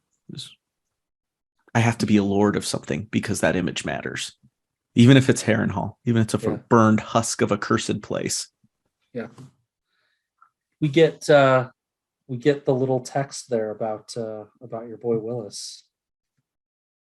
The one I feel like we get almost nothing about Willis in this whole series. Mm-hmm. But we get this one little, where is it? Enough to endear him to animal lovers heir everywhere. to Highgarden, and by all reports, a mild and courtly young man, fond of reading books and looking at the stars. He has a passion for breeding animals as well, and owns the finest hounds, hawks, and horses in the Seven Kingdoms. I think those 2, 4, 5 lines is more than we get about Willis in the rest of the books combined. Maybe some stuff in the Sansa chapters. There's some stuff in the Sansa chapter where they're talking about the match, right? Mm-hmm. But we've built this wonderful human that we put on a pedestal out of basically those 5 lines and a few musings from the Tyrells. The only thing Tywin has ever said that has aroused me. Those lines right there. Well played. Thanks for the Habsy, Ty. Yeah, that's true, though. We really have nothing about this guy, and he's kind of developed this cult following that I am happy to stoke to the ends of the earth. I'm just going to keep it going. Do you think we'll get more? I think we will. I think we will, as with the Euron line or the arc and everything. Yeah. He's far away, though. Do you imagine that it's way off on a tangent, but do you think the Greyjoys are really going to come all the way up the river? I don't know. It could be funny, though, if Gurm just decides to treat him as sometimes you have those characters that are purposefully kind of left out of or you're perfectly coy about, on How That Thing You Do, the bass player's name is never said. And even in the credits, he's listed as the bass player, The bass player. That's funny. In the little post film, here's what happened to each of these guys, so-and-so got married to so-and-so, so-and-so started a record company. He is listed as TB player, the bass player. And it's just one of those coy, funny jokes at bass players being insignificant. It'd be kind of funny if Gurm was just this is a really important character in terms of hierarchy and everything, the heir to one of the most powerful houses. But we don't have to meet him. We give you 7 lines on him in the whole series. It'd be kind of funny. And also very tragic. For some of us, it would be very tragic, yes. Yeah. We got anything else on this section? This Westerling betrayal did not seem to have enraged his father as much as Tyrion would have expected. Yep. Yeah, so Tywin, when something like this happened before, he murdered the entire family line and flooded castles, right? He should be really angry about this. Mm-hmm. The fact that he isn't is a tell of some kind to Tyrion, right? For sure. It's kind of a little disappointing that Tyrion doesn't kind of put it together, to be honest. That even, the Red Wedding is a crazy power move. Tyrion's been known to suss things out like this before, so not like this maybe, but but even the guy's smart. Even just putting together the fact that maybe the Westerlings are still actually working with the Lannisters. Mm-hmm. It doesn't seem like Tyrion's even put that together. Right. He's talking. It's more like, why hasn't he done anything to him yet? Yeah, it doesn't have to. His thoughts don't have to be able to branch all the way to the Red Wedding, Mm-hmm. but they could at least branch to, oh, Lannister set that whole thing up so that he would betray his vow, his promise, right? Right. And they're still loyal, and they're going to make sure that there's no baby and all these things. Mm-hmm. Yep. No, you're right. Okay, and then I have one final thing about Tyrion. Yeah. So Tyrion's mad about being made Master of Coin. Yes. Right? I mean, is he? How mad is he? Well, that's kind of my question, is what does Tyrion want here? Like, he knows he's not going to be Hand of the King. He knows when Tywin comes back that's his time as Hand is done, no matter how good a job he did. Tywin's there, Tywin's Hand. Like, he was never actually even technically Hand. He was like operating as Hand on Tywin's behalf. Right. He had the little, he had the pin and everything, but but it was always with the understanding that just until I get back. I think they called him acting Hand. Mm-hmm. Yeah. But yeah, so no, it's a good question. I think I had something in my notes up there too about like, where does Tyrion fit in the new world? Mm-hmm. Where does he want to fit? Yeah. Two different questions. Yeah. Sure. Yeah. I mean, he says right in this chapter, maybe what I really need is just marry someone and get out of here. That sounds like it would be a relief. Sure. Mm-hmm. So maybe that's really what he wants. But again, back to the kind of the earlier conversation, does he also kind of crave this scheming and being involved at this high level? I don't know. He's kind of felt like I did a pretty good job of this, and kind of like to see where this takes me. It's maybe some of the pleasing stuff too. Like maybe he's looking for a job because he wants to feel useful.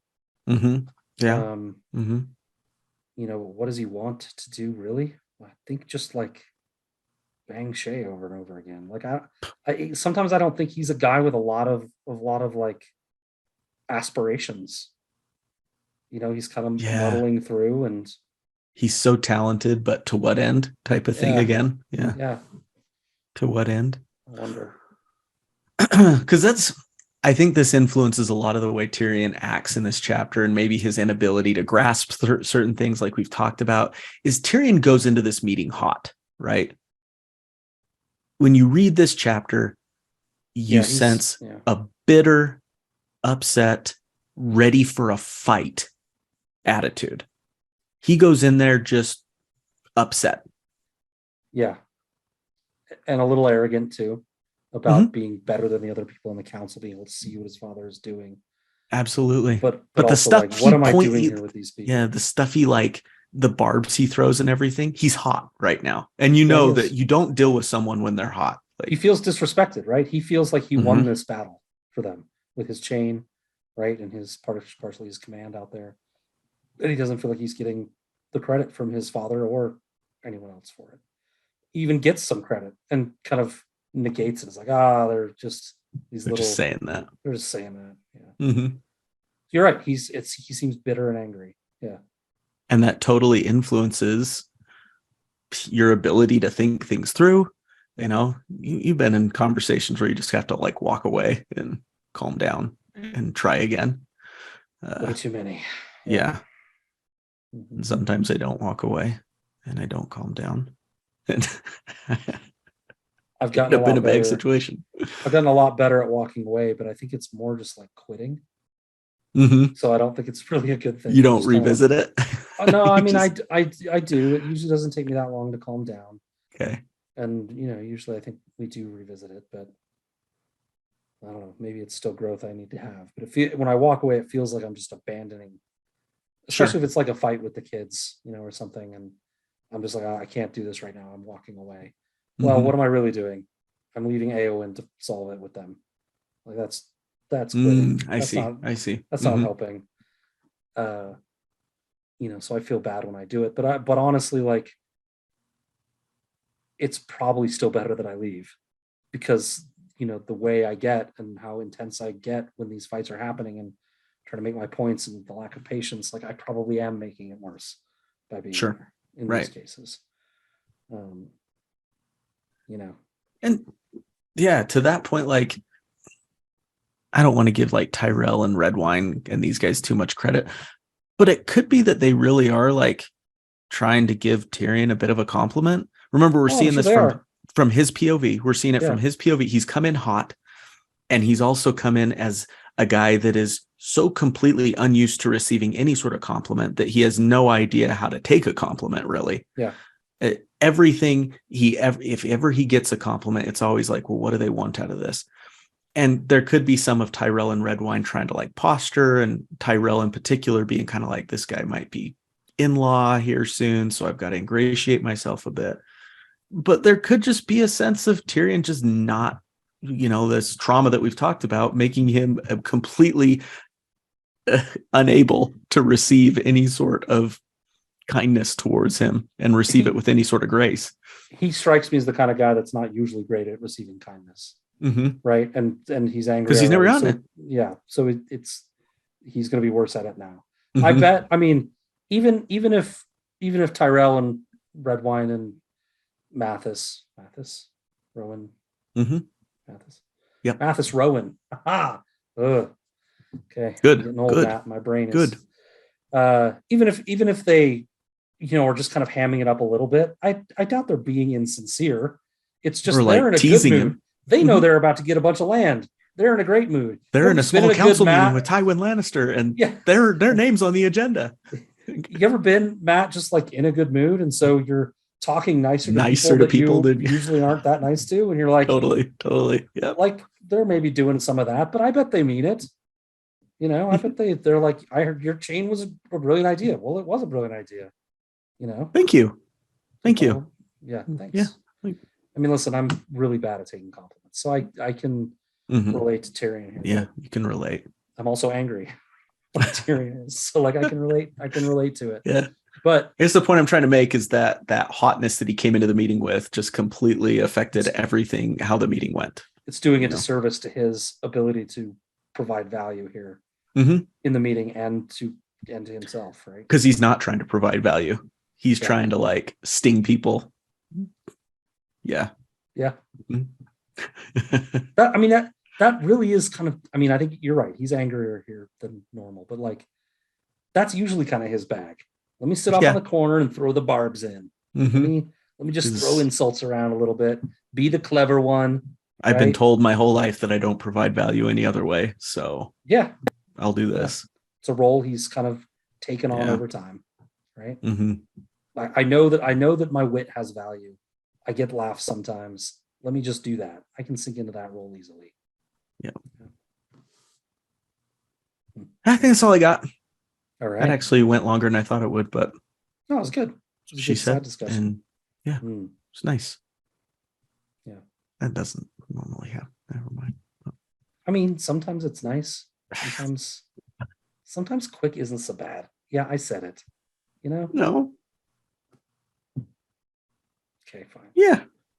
We're actually. You gonna let me die on that hill alone? Fine. Nice friend you are.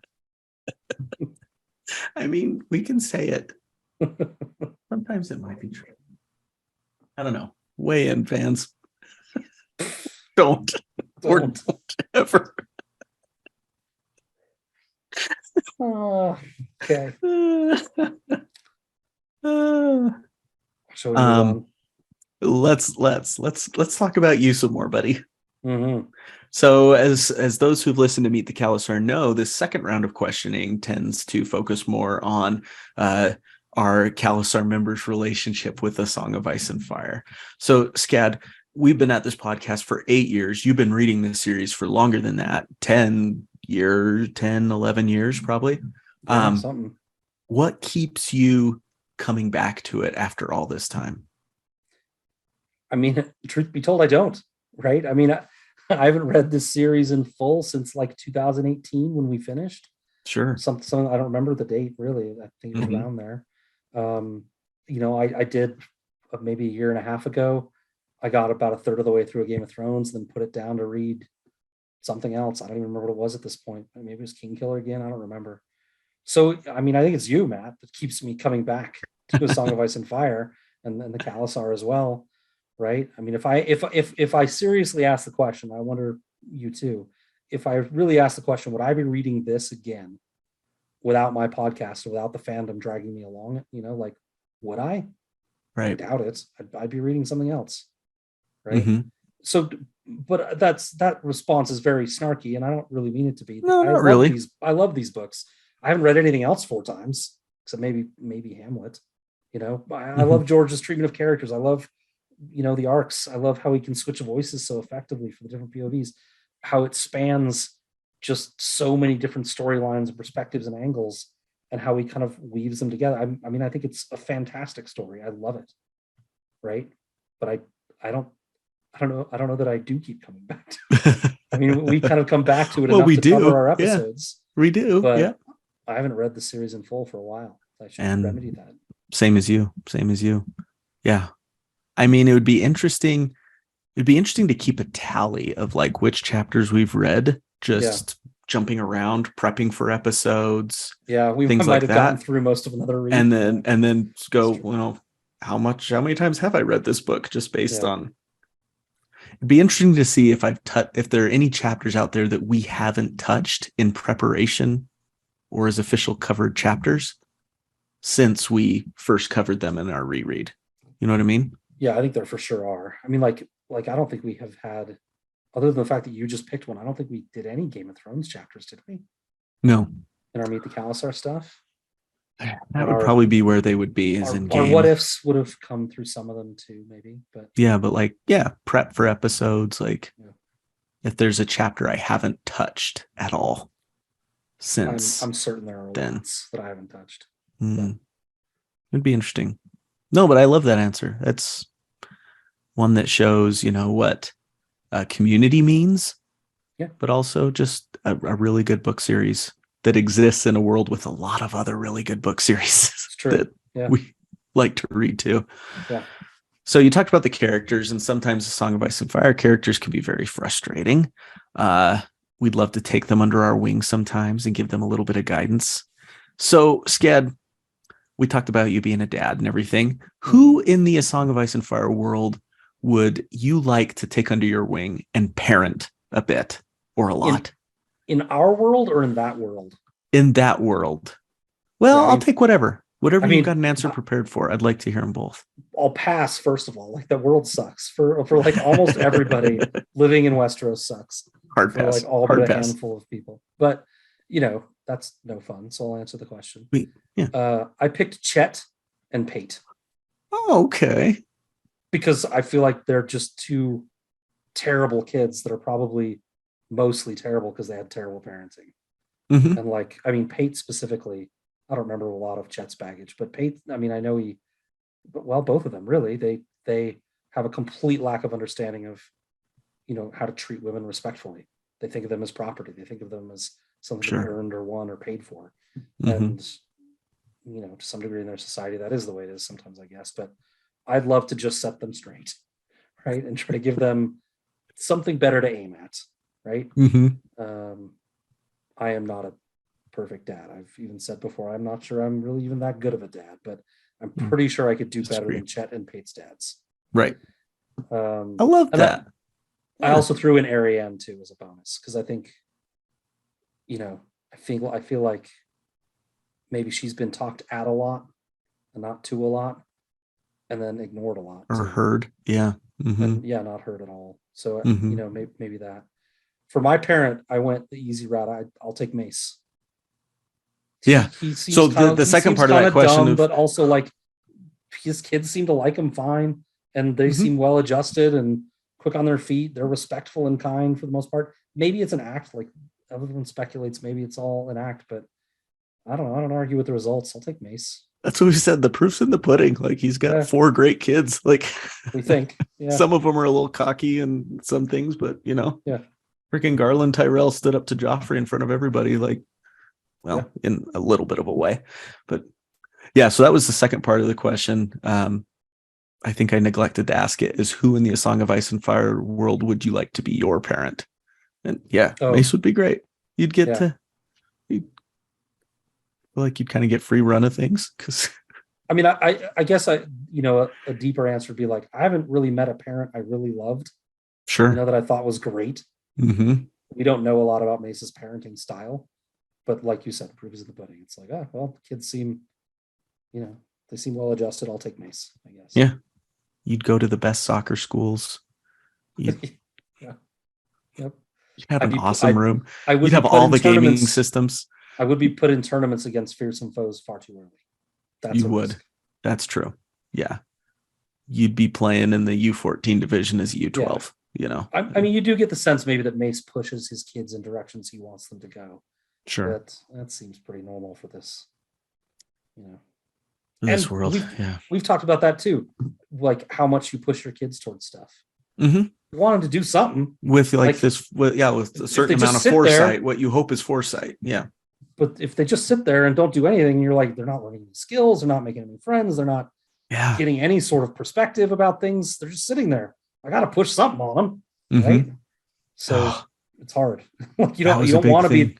be the parent that's making them do stuff, but you also don't want them to do nothing and learn nothing and gain nothing and have no interests. That was a discussion we just had today with about Leia. Yeah. She's merited some consequences for some teenagerly things she's done, and Mm-hmm. she just tried out for this musical, the middle school musical, and she got called back for a good part in it. Okay. And Is her head so swelling and she's or is she really excited nervous? about it. Okay. Like she's so stoked that she got called back for this. And so one of the consequences we considered was that Well, she can't do it. doesn't get to do the musical anymore. But then you look at the flip side of that, and it's like, what would she be doing if she wasn't in this musical, though?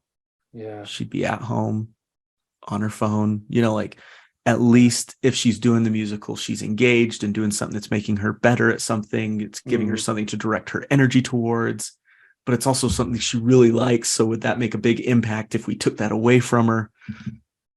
I'm going on a tangent here. You're a better parent than me, but one of the things through Mary's counseling that they've told us is try to make the punishment be relatable to the crime. Sure. And Oh, totally. and Yep. so and I don't know the musical. I don't think is based on what you told me earlier before we started recording.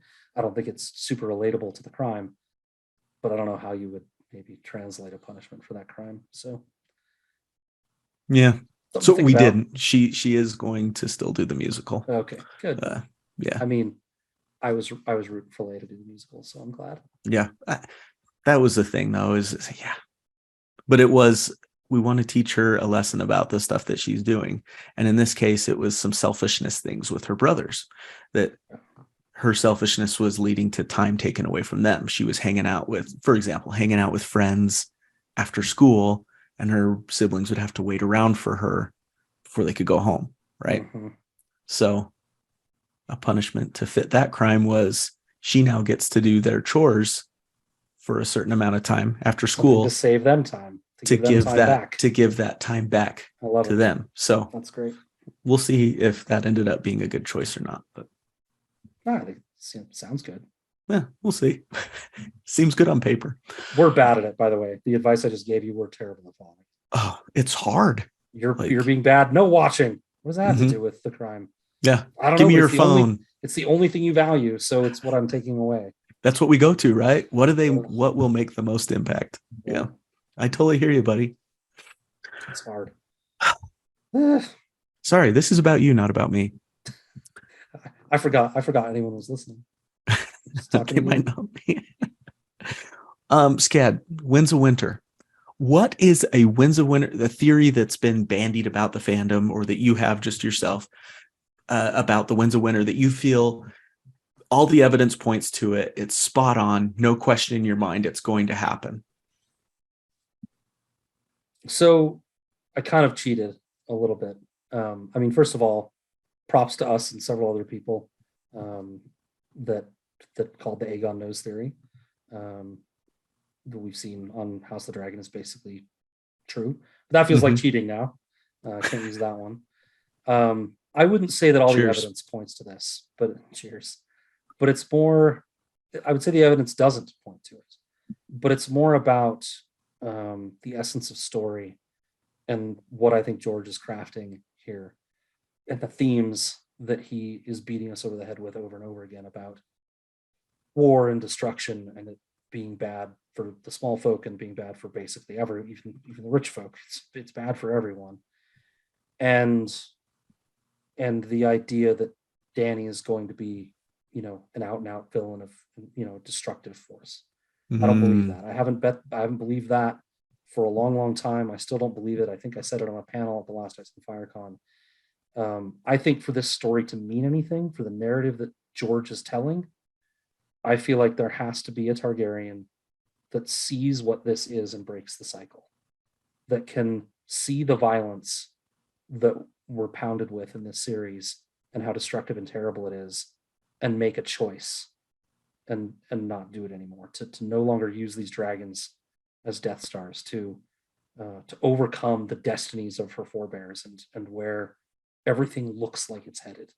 We get in her last chapter, we get dragons plant no trees, right? Which, the evidence points to, no, she's just going to burn shit, right? She's going to take shit and burn shit. And that's what it looks like. But I've always said, to me, it feels like what she wants is belonging and home. And I think if somehow she can find it, I think she can break that. Hosea is still in her heart, the girl that the Drogon murdered. And she's in the last chapter, she can't remember her name, Hosea's name, but she's still thinking about the girl, right? And I think the destruction of lives and people, I think it really hits her. And I've said this a lot about Dany. I think she has some darkness in there, and she certainly has a history in her family of, this type of rule and destruction. But she's got a huge heart. Sure. And I don't think she's going to do it. I think she's going to overcome and create change. And if she doesn't, then I don't know what story George is telling. Right? And that's I think I've said before, that's one of my biggest fears, is that George doesn't land this in a way that I feel is thematically consistent. So that's where I am. I don't know that it's a theory, but it's a path. It's a path. It's an arc. Yeah. Yeah.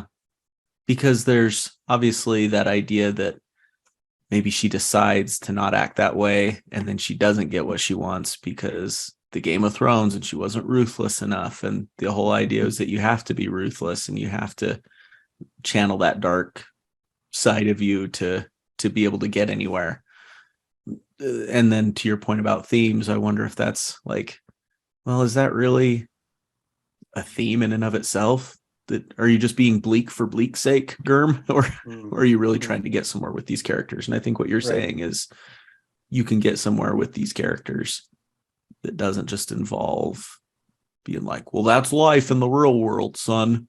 Know, and it might not end happily for her, but I think she's going to choose not to be that way. And maybe it'll be more complicated than that. Maybe she will start down that path and realize course correct that it's wrong and try to course correct and die trying, or who knows, right? But I don't think it's going to be.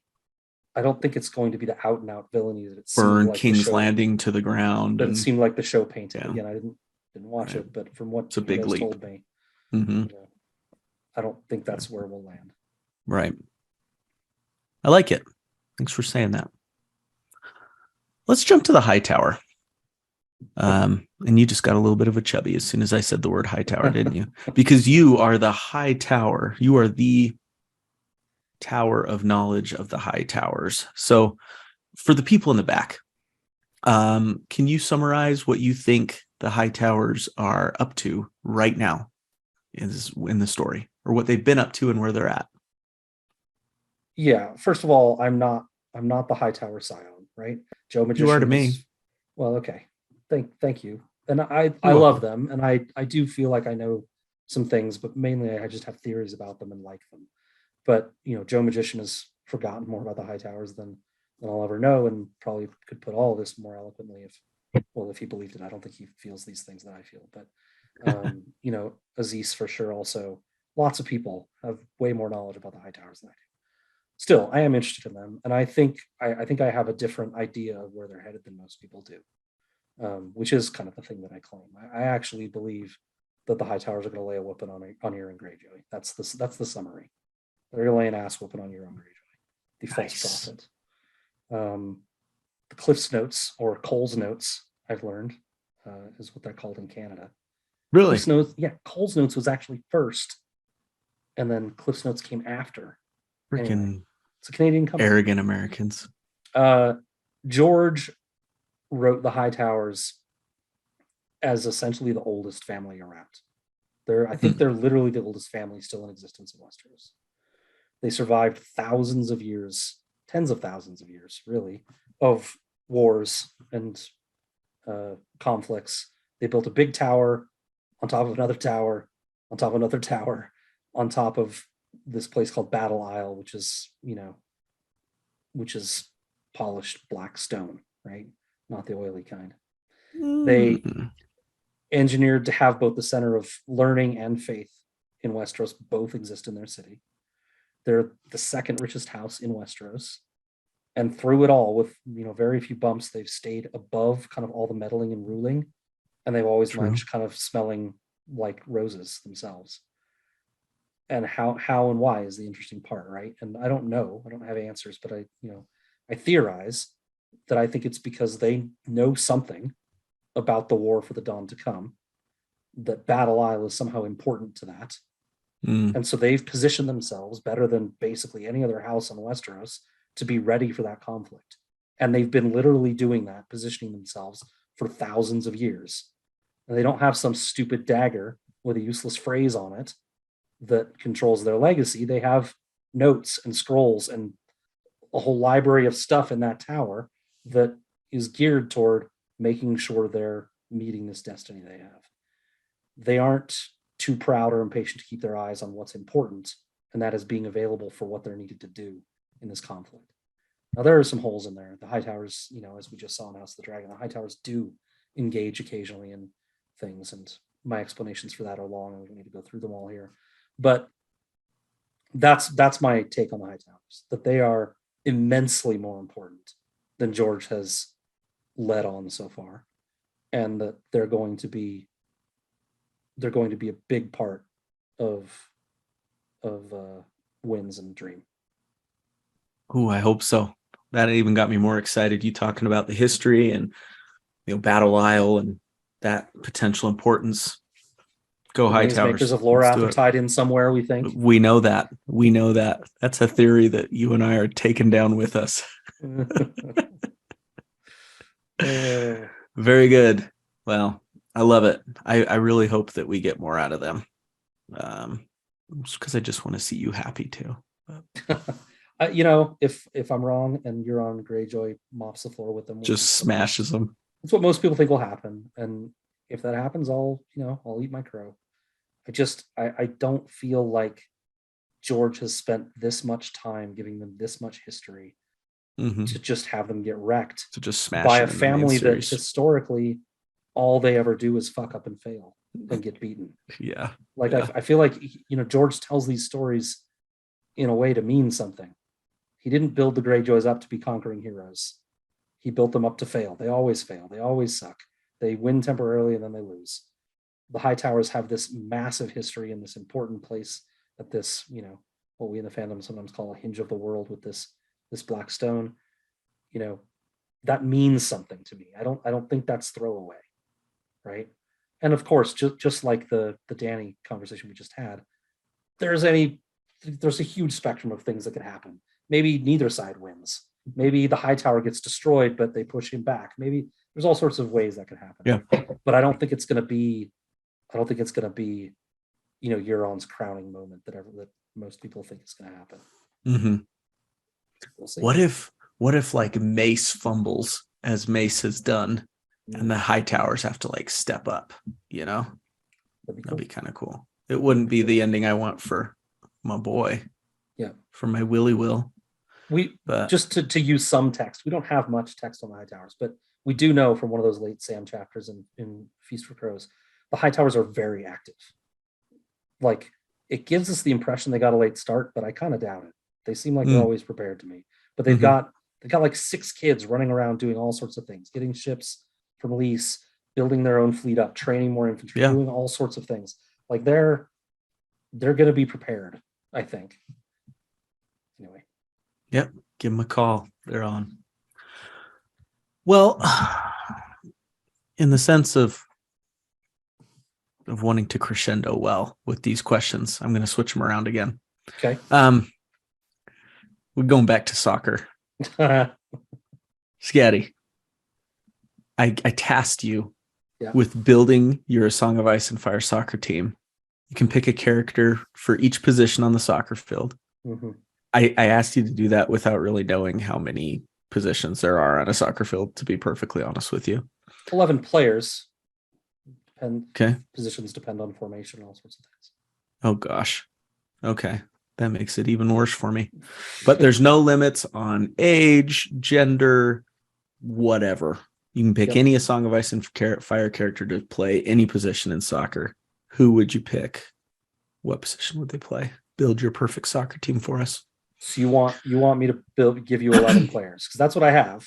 11 players. Just 11. Okay. Okay. All right. So this could be long, which is usually what she's prepared for. Sometimes shorter is better, according to you. I'll try to go quick. I'll cut things where I can. My goalkeeper My goalkeeper is Gendry. What you want out of a goalkeeper is size, dependability, quickness, and good hands. We know Gendry has really good hands. He's got size. He's strong and big. Perhaps, though, the most important thing you want out of a goalkeeper is decisiveness. That usually comes with experience. So we'll probably, they need to know when to come out to snare across in the box and when to stay home on the line. So Gendry may struggle with this early, but we'll train him. We'll have to coach him up. But I think he's a good choice. Mm-hmm. Center backs. So in soccer, in the formation I'm choosing to use for this exercise, you have two center backs, a left center back and a right center back, but they both kind of play off each other in the middle defense. And mostly what you want out of center backs is height to deal with aerial balls and good decision making. But most important is good decision making, good communication between the two of them. Make sure they're covering for each other. Twins are great at this, so I chose left and right. Olenna's bodyguards. Okay. Who stays home? Who goes to mark? How are they passing people off in the box? Things like that are really important. So I picked both of them. They're actually too tall. They're 7 feet. That would be pretty unmanageable. But anyway, that's the idea. So then you also have outside backs. Call them wing backs. I just call them outside right and outside left back. I picked Arya and Asha for them. You want your outside backs to be quick and twitchy, athletic. You want them to be able to react to attackers coming at them, but then you want them to also seize opportunities and attack themselves. I think Asha and Arya are both great at that. For sure. Arya might be a little overeager at attacking, but her senses and instincts, I hope, will make up for it. And Asha's shown really good judgment retreating from the north when it made sense. I think she'd be very smart at managing the attacking versus defending components of that job. I'd agree with that. Yeah. I went with a 4-man midfield with one more central defensive midfielder, 2 outside winger midfielders, and an attacking midfielder, which is almost like a withdrawn forward. They play a little deeper and do a lot more passing than shooting. But my D mid is Biter. What you want out of a D mid is some like a disruptor, like somebody that's just going to attack and disrupt, knock them down if they have to. Just go win the ball, right? We'll figure it out later. If you foul somebody, okay, but let's go win the ball. Be a pit bull. My wingers are Angie, the archer, and Jon Snow. Okay. Not everyone does it this way, but I'm glad you like it. I love this. It's super long. I feel really sad that everyone has to listen to all of this. This is so fun. What I want out of my wingers is sometimes like a little bit unbalanced. To have like a technician on one side and a worker kind of on the other side. That player still needs to have a lot of skill too, but that technician needs to be able to hit a target on a cross from a mile away. Just serve balls into our attackers. Hit them on the head, hit them on the foot. That's Angie, right? Like he's got precision. On the other side, you want that skilled worker, right? Jon Snow is a hard worker. No one's going to outwork him, right? He's always working hard, and he has proficiency and skill too. He's not the most skilled guy, but he's skilled. So that's that. For my attacking mid, so this is your maestro. This is the guy kind of receiving the ball, turning, looking for what's open, looking for the best method to attack and break down the defense. My favorite soccer player of all time is Andres Iniesta. He's a Spanish player, tiny man, 5'7", controlled the whole game deftly and subtly. Like a lot of the time, you kind of forget he's even operating, and all of a sudden he's making like this little simple 8-yard pass that just totally unlocks everything, and somebody's open on goal. But it's seeing that pass that's really the first step. Yeah. Right. And then executing it. And that's Tyrion to me. So I chose Tyrion. Mm-hmm. He can see the field really well. He can play that subtle pass that will lead everyone else getting the credit. Right. But it was him kind of pulling the strings. Good point. And if you aren't looking, he'll dagger you himself, as he showed with Tywin, right? He can take the shot himself if he wants to. Take note, Cersei. And then lastly, you have two strikers. I mean, there are lots of different formations, right? But yeah, when I played and the teams that I managed, we usually ran with two strikers. What I'd like to have, and what I've liked watching, is kind of like a target striker, a target forward that their job is kind of to like control, like knock the ball down, knock the ball off their head onto the other players running, to help control the flow, to stop the ball and pass back or forth. And also then to take advantage of balls into the box and knock them in, because they're big and strong and physical. For that, I chose either Dunk or Brienne. Either one would be fantastic. Okay, I was wondering if Brienne would make an appearance. These players, they also need to be somewhat selfless. Like, they need to be able to put in the work, take some elbows, get a little dirty sometimes, raise the ire of the defenders and just put in the work. They're skilled too, right? They're skilled, but they're a bit brutish sometimes. The other striker is more of a technician, more of a sniper, an opportunist even. They're pouncing on everything in the box, everything that squirts free. They're making the right runs to be in the right spots. They're very savvy, and they finish with accuracy. I chose Theon for that role. Okay. He can finish with a bow. He's very opportunistic. He takes chances. Right? He does. That he does. This person sometimes is an agitator too, like getting in people's heads. I think Theon can do that also. So that's my lineup. I love it. And a lot of fun to do. You educated me a little bit about the positions in soccer and what they should be doing. And there's lots of ways you can do that. Some people listening are probably like, that's not a good formation, but it's your formation. And that's what matters, because this is the Scadisode, listeners. So shut up. Get your own Scadisode. Yeah, get your own Scadisode, and then you can come up with your own soccer lineup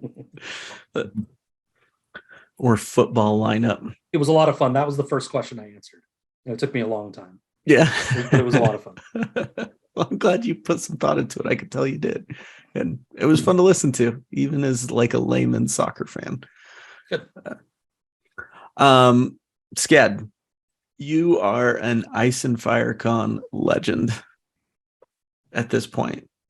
One of the greatest champions for Ice and Fire Con around, in terms of promoting it and talking about the benefits of it and finding the goodness in it, which there are lots of things to be excited about. So what are some of the Ice and Fire Con memories that have stayed with you, that have kept you wanting to go back, and that have really been formative for you?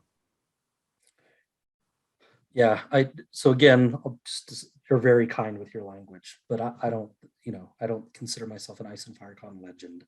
There are certainly loads of people there that don't even know who I am. I've never talked to, right? It's I'm always going to be your biggest cheerleader, buddy. I know you will, and I appreciate it, but I don't want to seem. For all I know, they think I tell you that I'm a legend, and I don't. It's me, guys. It's me that's saying it. So, Ice and Fire Con is a small event, but it's big enough that you can miss people for sure.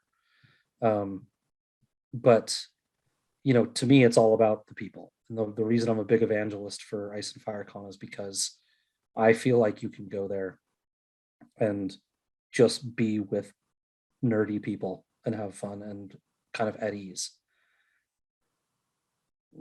There was an incident last year that has made made several people feel a little uneasy, and I respect that. I understand that perspective, and I think the con is doing their best to address that problem. They've taken a lot of steps already.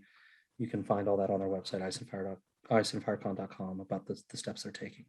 But to me, it's a place of comfort and friendship, and and just happiness. And that's why I love it so much. I have a billion memories. A handful. Westeros and American Musical was a lot of fun to be a part of. It was a lot of fun still to go back and watch. It was just a wonderful thing. One of my favorite memories is actually, it wasn't even at the con, it was the drive to the con the first year. I got to be in the car with B-Fish and Eliana and Anne. Anne did a Meet the Khalasar episode with us a while ago. But just that car ride was just magical, right? And it kind of set the tone for like this whole journey I was going to go on at this con. So that was your first Ice and Fire con. My first right? one. Yeah. And at that same con, Anne and I did a fan fiction contest where we wrote the Robb Stark, Jaime Lannister, Whispering Wood sex fic, pre-sex fic. It was so much fun to do. And I think we won for the best thing there. It was just a lot of fun doing that with Anne, and it was great. We played D&D one year. That was a lot of fun. I've done scenes at the last 3 Ice and Fire cons. Memorable scenes too. With Eliana and Seth, Britt, and Chris, the people that did those scenes with me, it was just great to work with them. That everyone put in a lot of work getting ready, and those scenes went off really well, and I really enjoyed them. Good. And then but the main thing really, Matt, is the couch discussions, the hangouts, the music. With people just casually picking up guitars and playing and just hanging out. It's the people that matter the most, and just the friendships and discussions that you have there. Those are the memories that you cherish the most. Right. Agreed. And that made me feel all fuzzy. Look at you. Look at you. Making me feel fuzzy. Fuzzy enough you're going to go this year? Maybe. Next question. This is your episode. This is your episode. I should have asked that in your episode. Oh, missed opportunity. It's never a matter of not wanting to, Khalasar. I know that. This was a missed opportunity for me in the Matisode. I had a whole thing prepared for it, and then I got caught up in talking about other things, and I never got around to this. So I wanted to make sure you had an opportunity too. That early on, and we realized that our podcast, no real effort of our own, facilitated kind of this special connection with our Khalasar. It really seemed to lend itself well to forging these connections with people. I wanted to ask you what that connection, or kind of this special relationship that we've built with many members of our Khalasar, what that means to you. You kind of talked about it a little bit with your Ice and Fire con answer, but just in general, for even those people that aren't at the con with us, many who you've never met and maybe never will meet in person, Well, I mean, truth be told, Matt, I mean, I think you're better suited to answer this question than I am, and I feel bad that you didn't get to. I'm sometimes a little jealous of how well you interact, with the Khalasar, and how special those connections you seem to forge, how special they seem to be. And you put in a lot of work to keep them. I think, like, you're very observant. You're reaching out to people. I saw you reaching out to Lindsay in the weeks before she was, about to go into labor, and checking in, and you do those kinds of things. You're a thoughtful person, and I think that makes your bond really strong. But since you didn't get to speak to that, I'd like to give you the chance to do that before I. Oh, I didn't mean it in that way at all, but it was more of me, like, just soldiering on to the next question without taking it. But so you covered it well. Okay. But thank you. They mean the world to me. They mean the absolute world to me. But, yeah. And I think I'll say, similar things, right? That I forged friendships and relationships that have changed my life forever from this podcast with people in the Khalasar. Obviously for the better. I've said before, the pandemic kind of broke me a little bit socially. Like, I don't really go out and do much now, but the truth is I didn't really go out and do much stuff before, right? I mean, I had kids, and most of my friends were part of my theater group, and I'm now pretty much retired from acting. And most of my theater friends too have kids, and some of them are still doing stuff here and there, but we don't go out and hang out anymore. Like, I don't have friends that I go out and do a whole lot of stuff with. I have my fantasy football crew, and I love them, and I think they love me too. But they're really my brother's friends, and that I don't mean to diminish the relationships with them. They're very important to me, and I think I'm important to them too. But they're really my brother's friends, and they let me hang around. But I don't have a lot of friends, and I think the Khalasar, I think the internet is in general, and Twitter, and the Twitteros fandom, and the Ice and Fire fandom in general, I suppose, has done this for a lot of people. But it's been kind of a new way to create friendships, and I talk and network with more people on Twitter than I do more friends on Twitter than I do in real life, really. And Yeah. it means a lot. I mean, these are my friends. I'm less good at managing them than you are, for sure. But if I'm out there talking to you, just know it's really important to me. It means a lot, and those relationships are huge to me. I don't have a lot of them that I'm dealing with on a day-to-day basis. With even on a week-to-week basis with people in, as Eliana once put it, meat space. I appreciate that. I've thought about that too, that I'm more involved with your guys' lives than I am with the meat space people. Yeah, sometimes. But that goes to your spires. What do you call it? Silos. Silos. Yeah. Right. Right. Yeah. Our little silos that we have. That resonated with a lot of people. So that helped me feel good.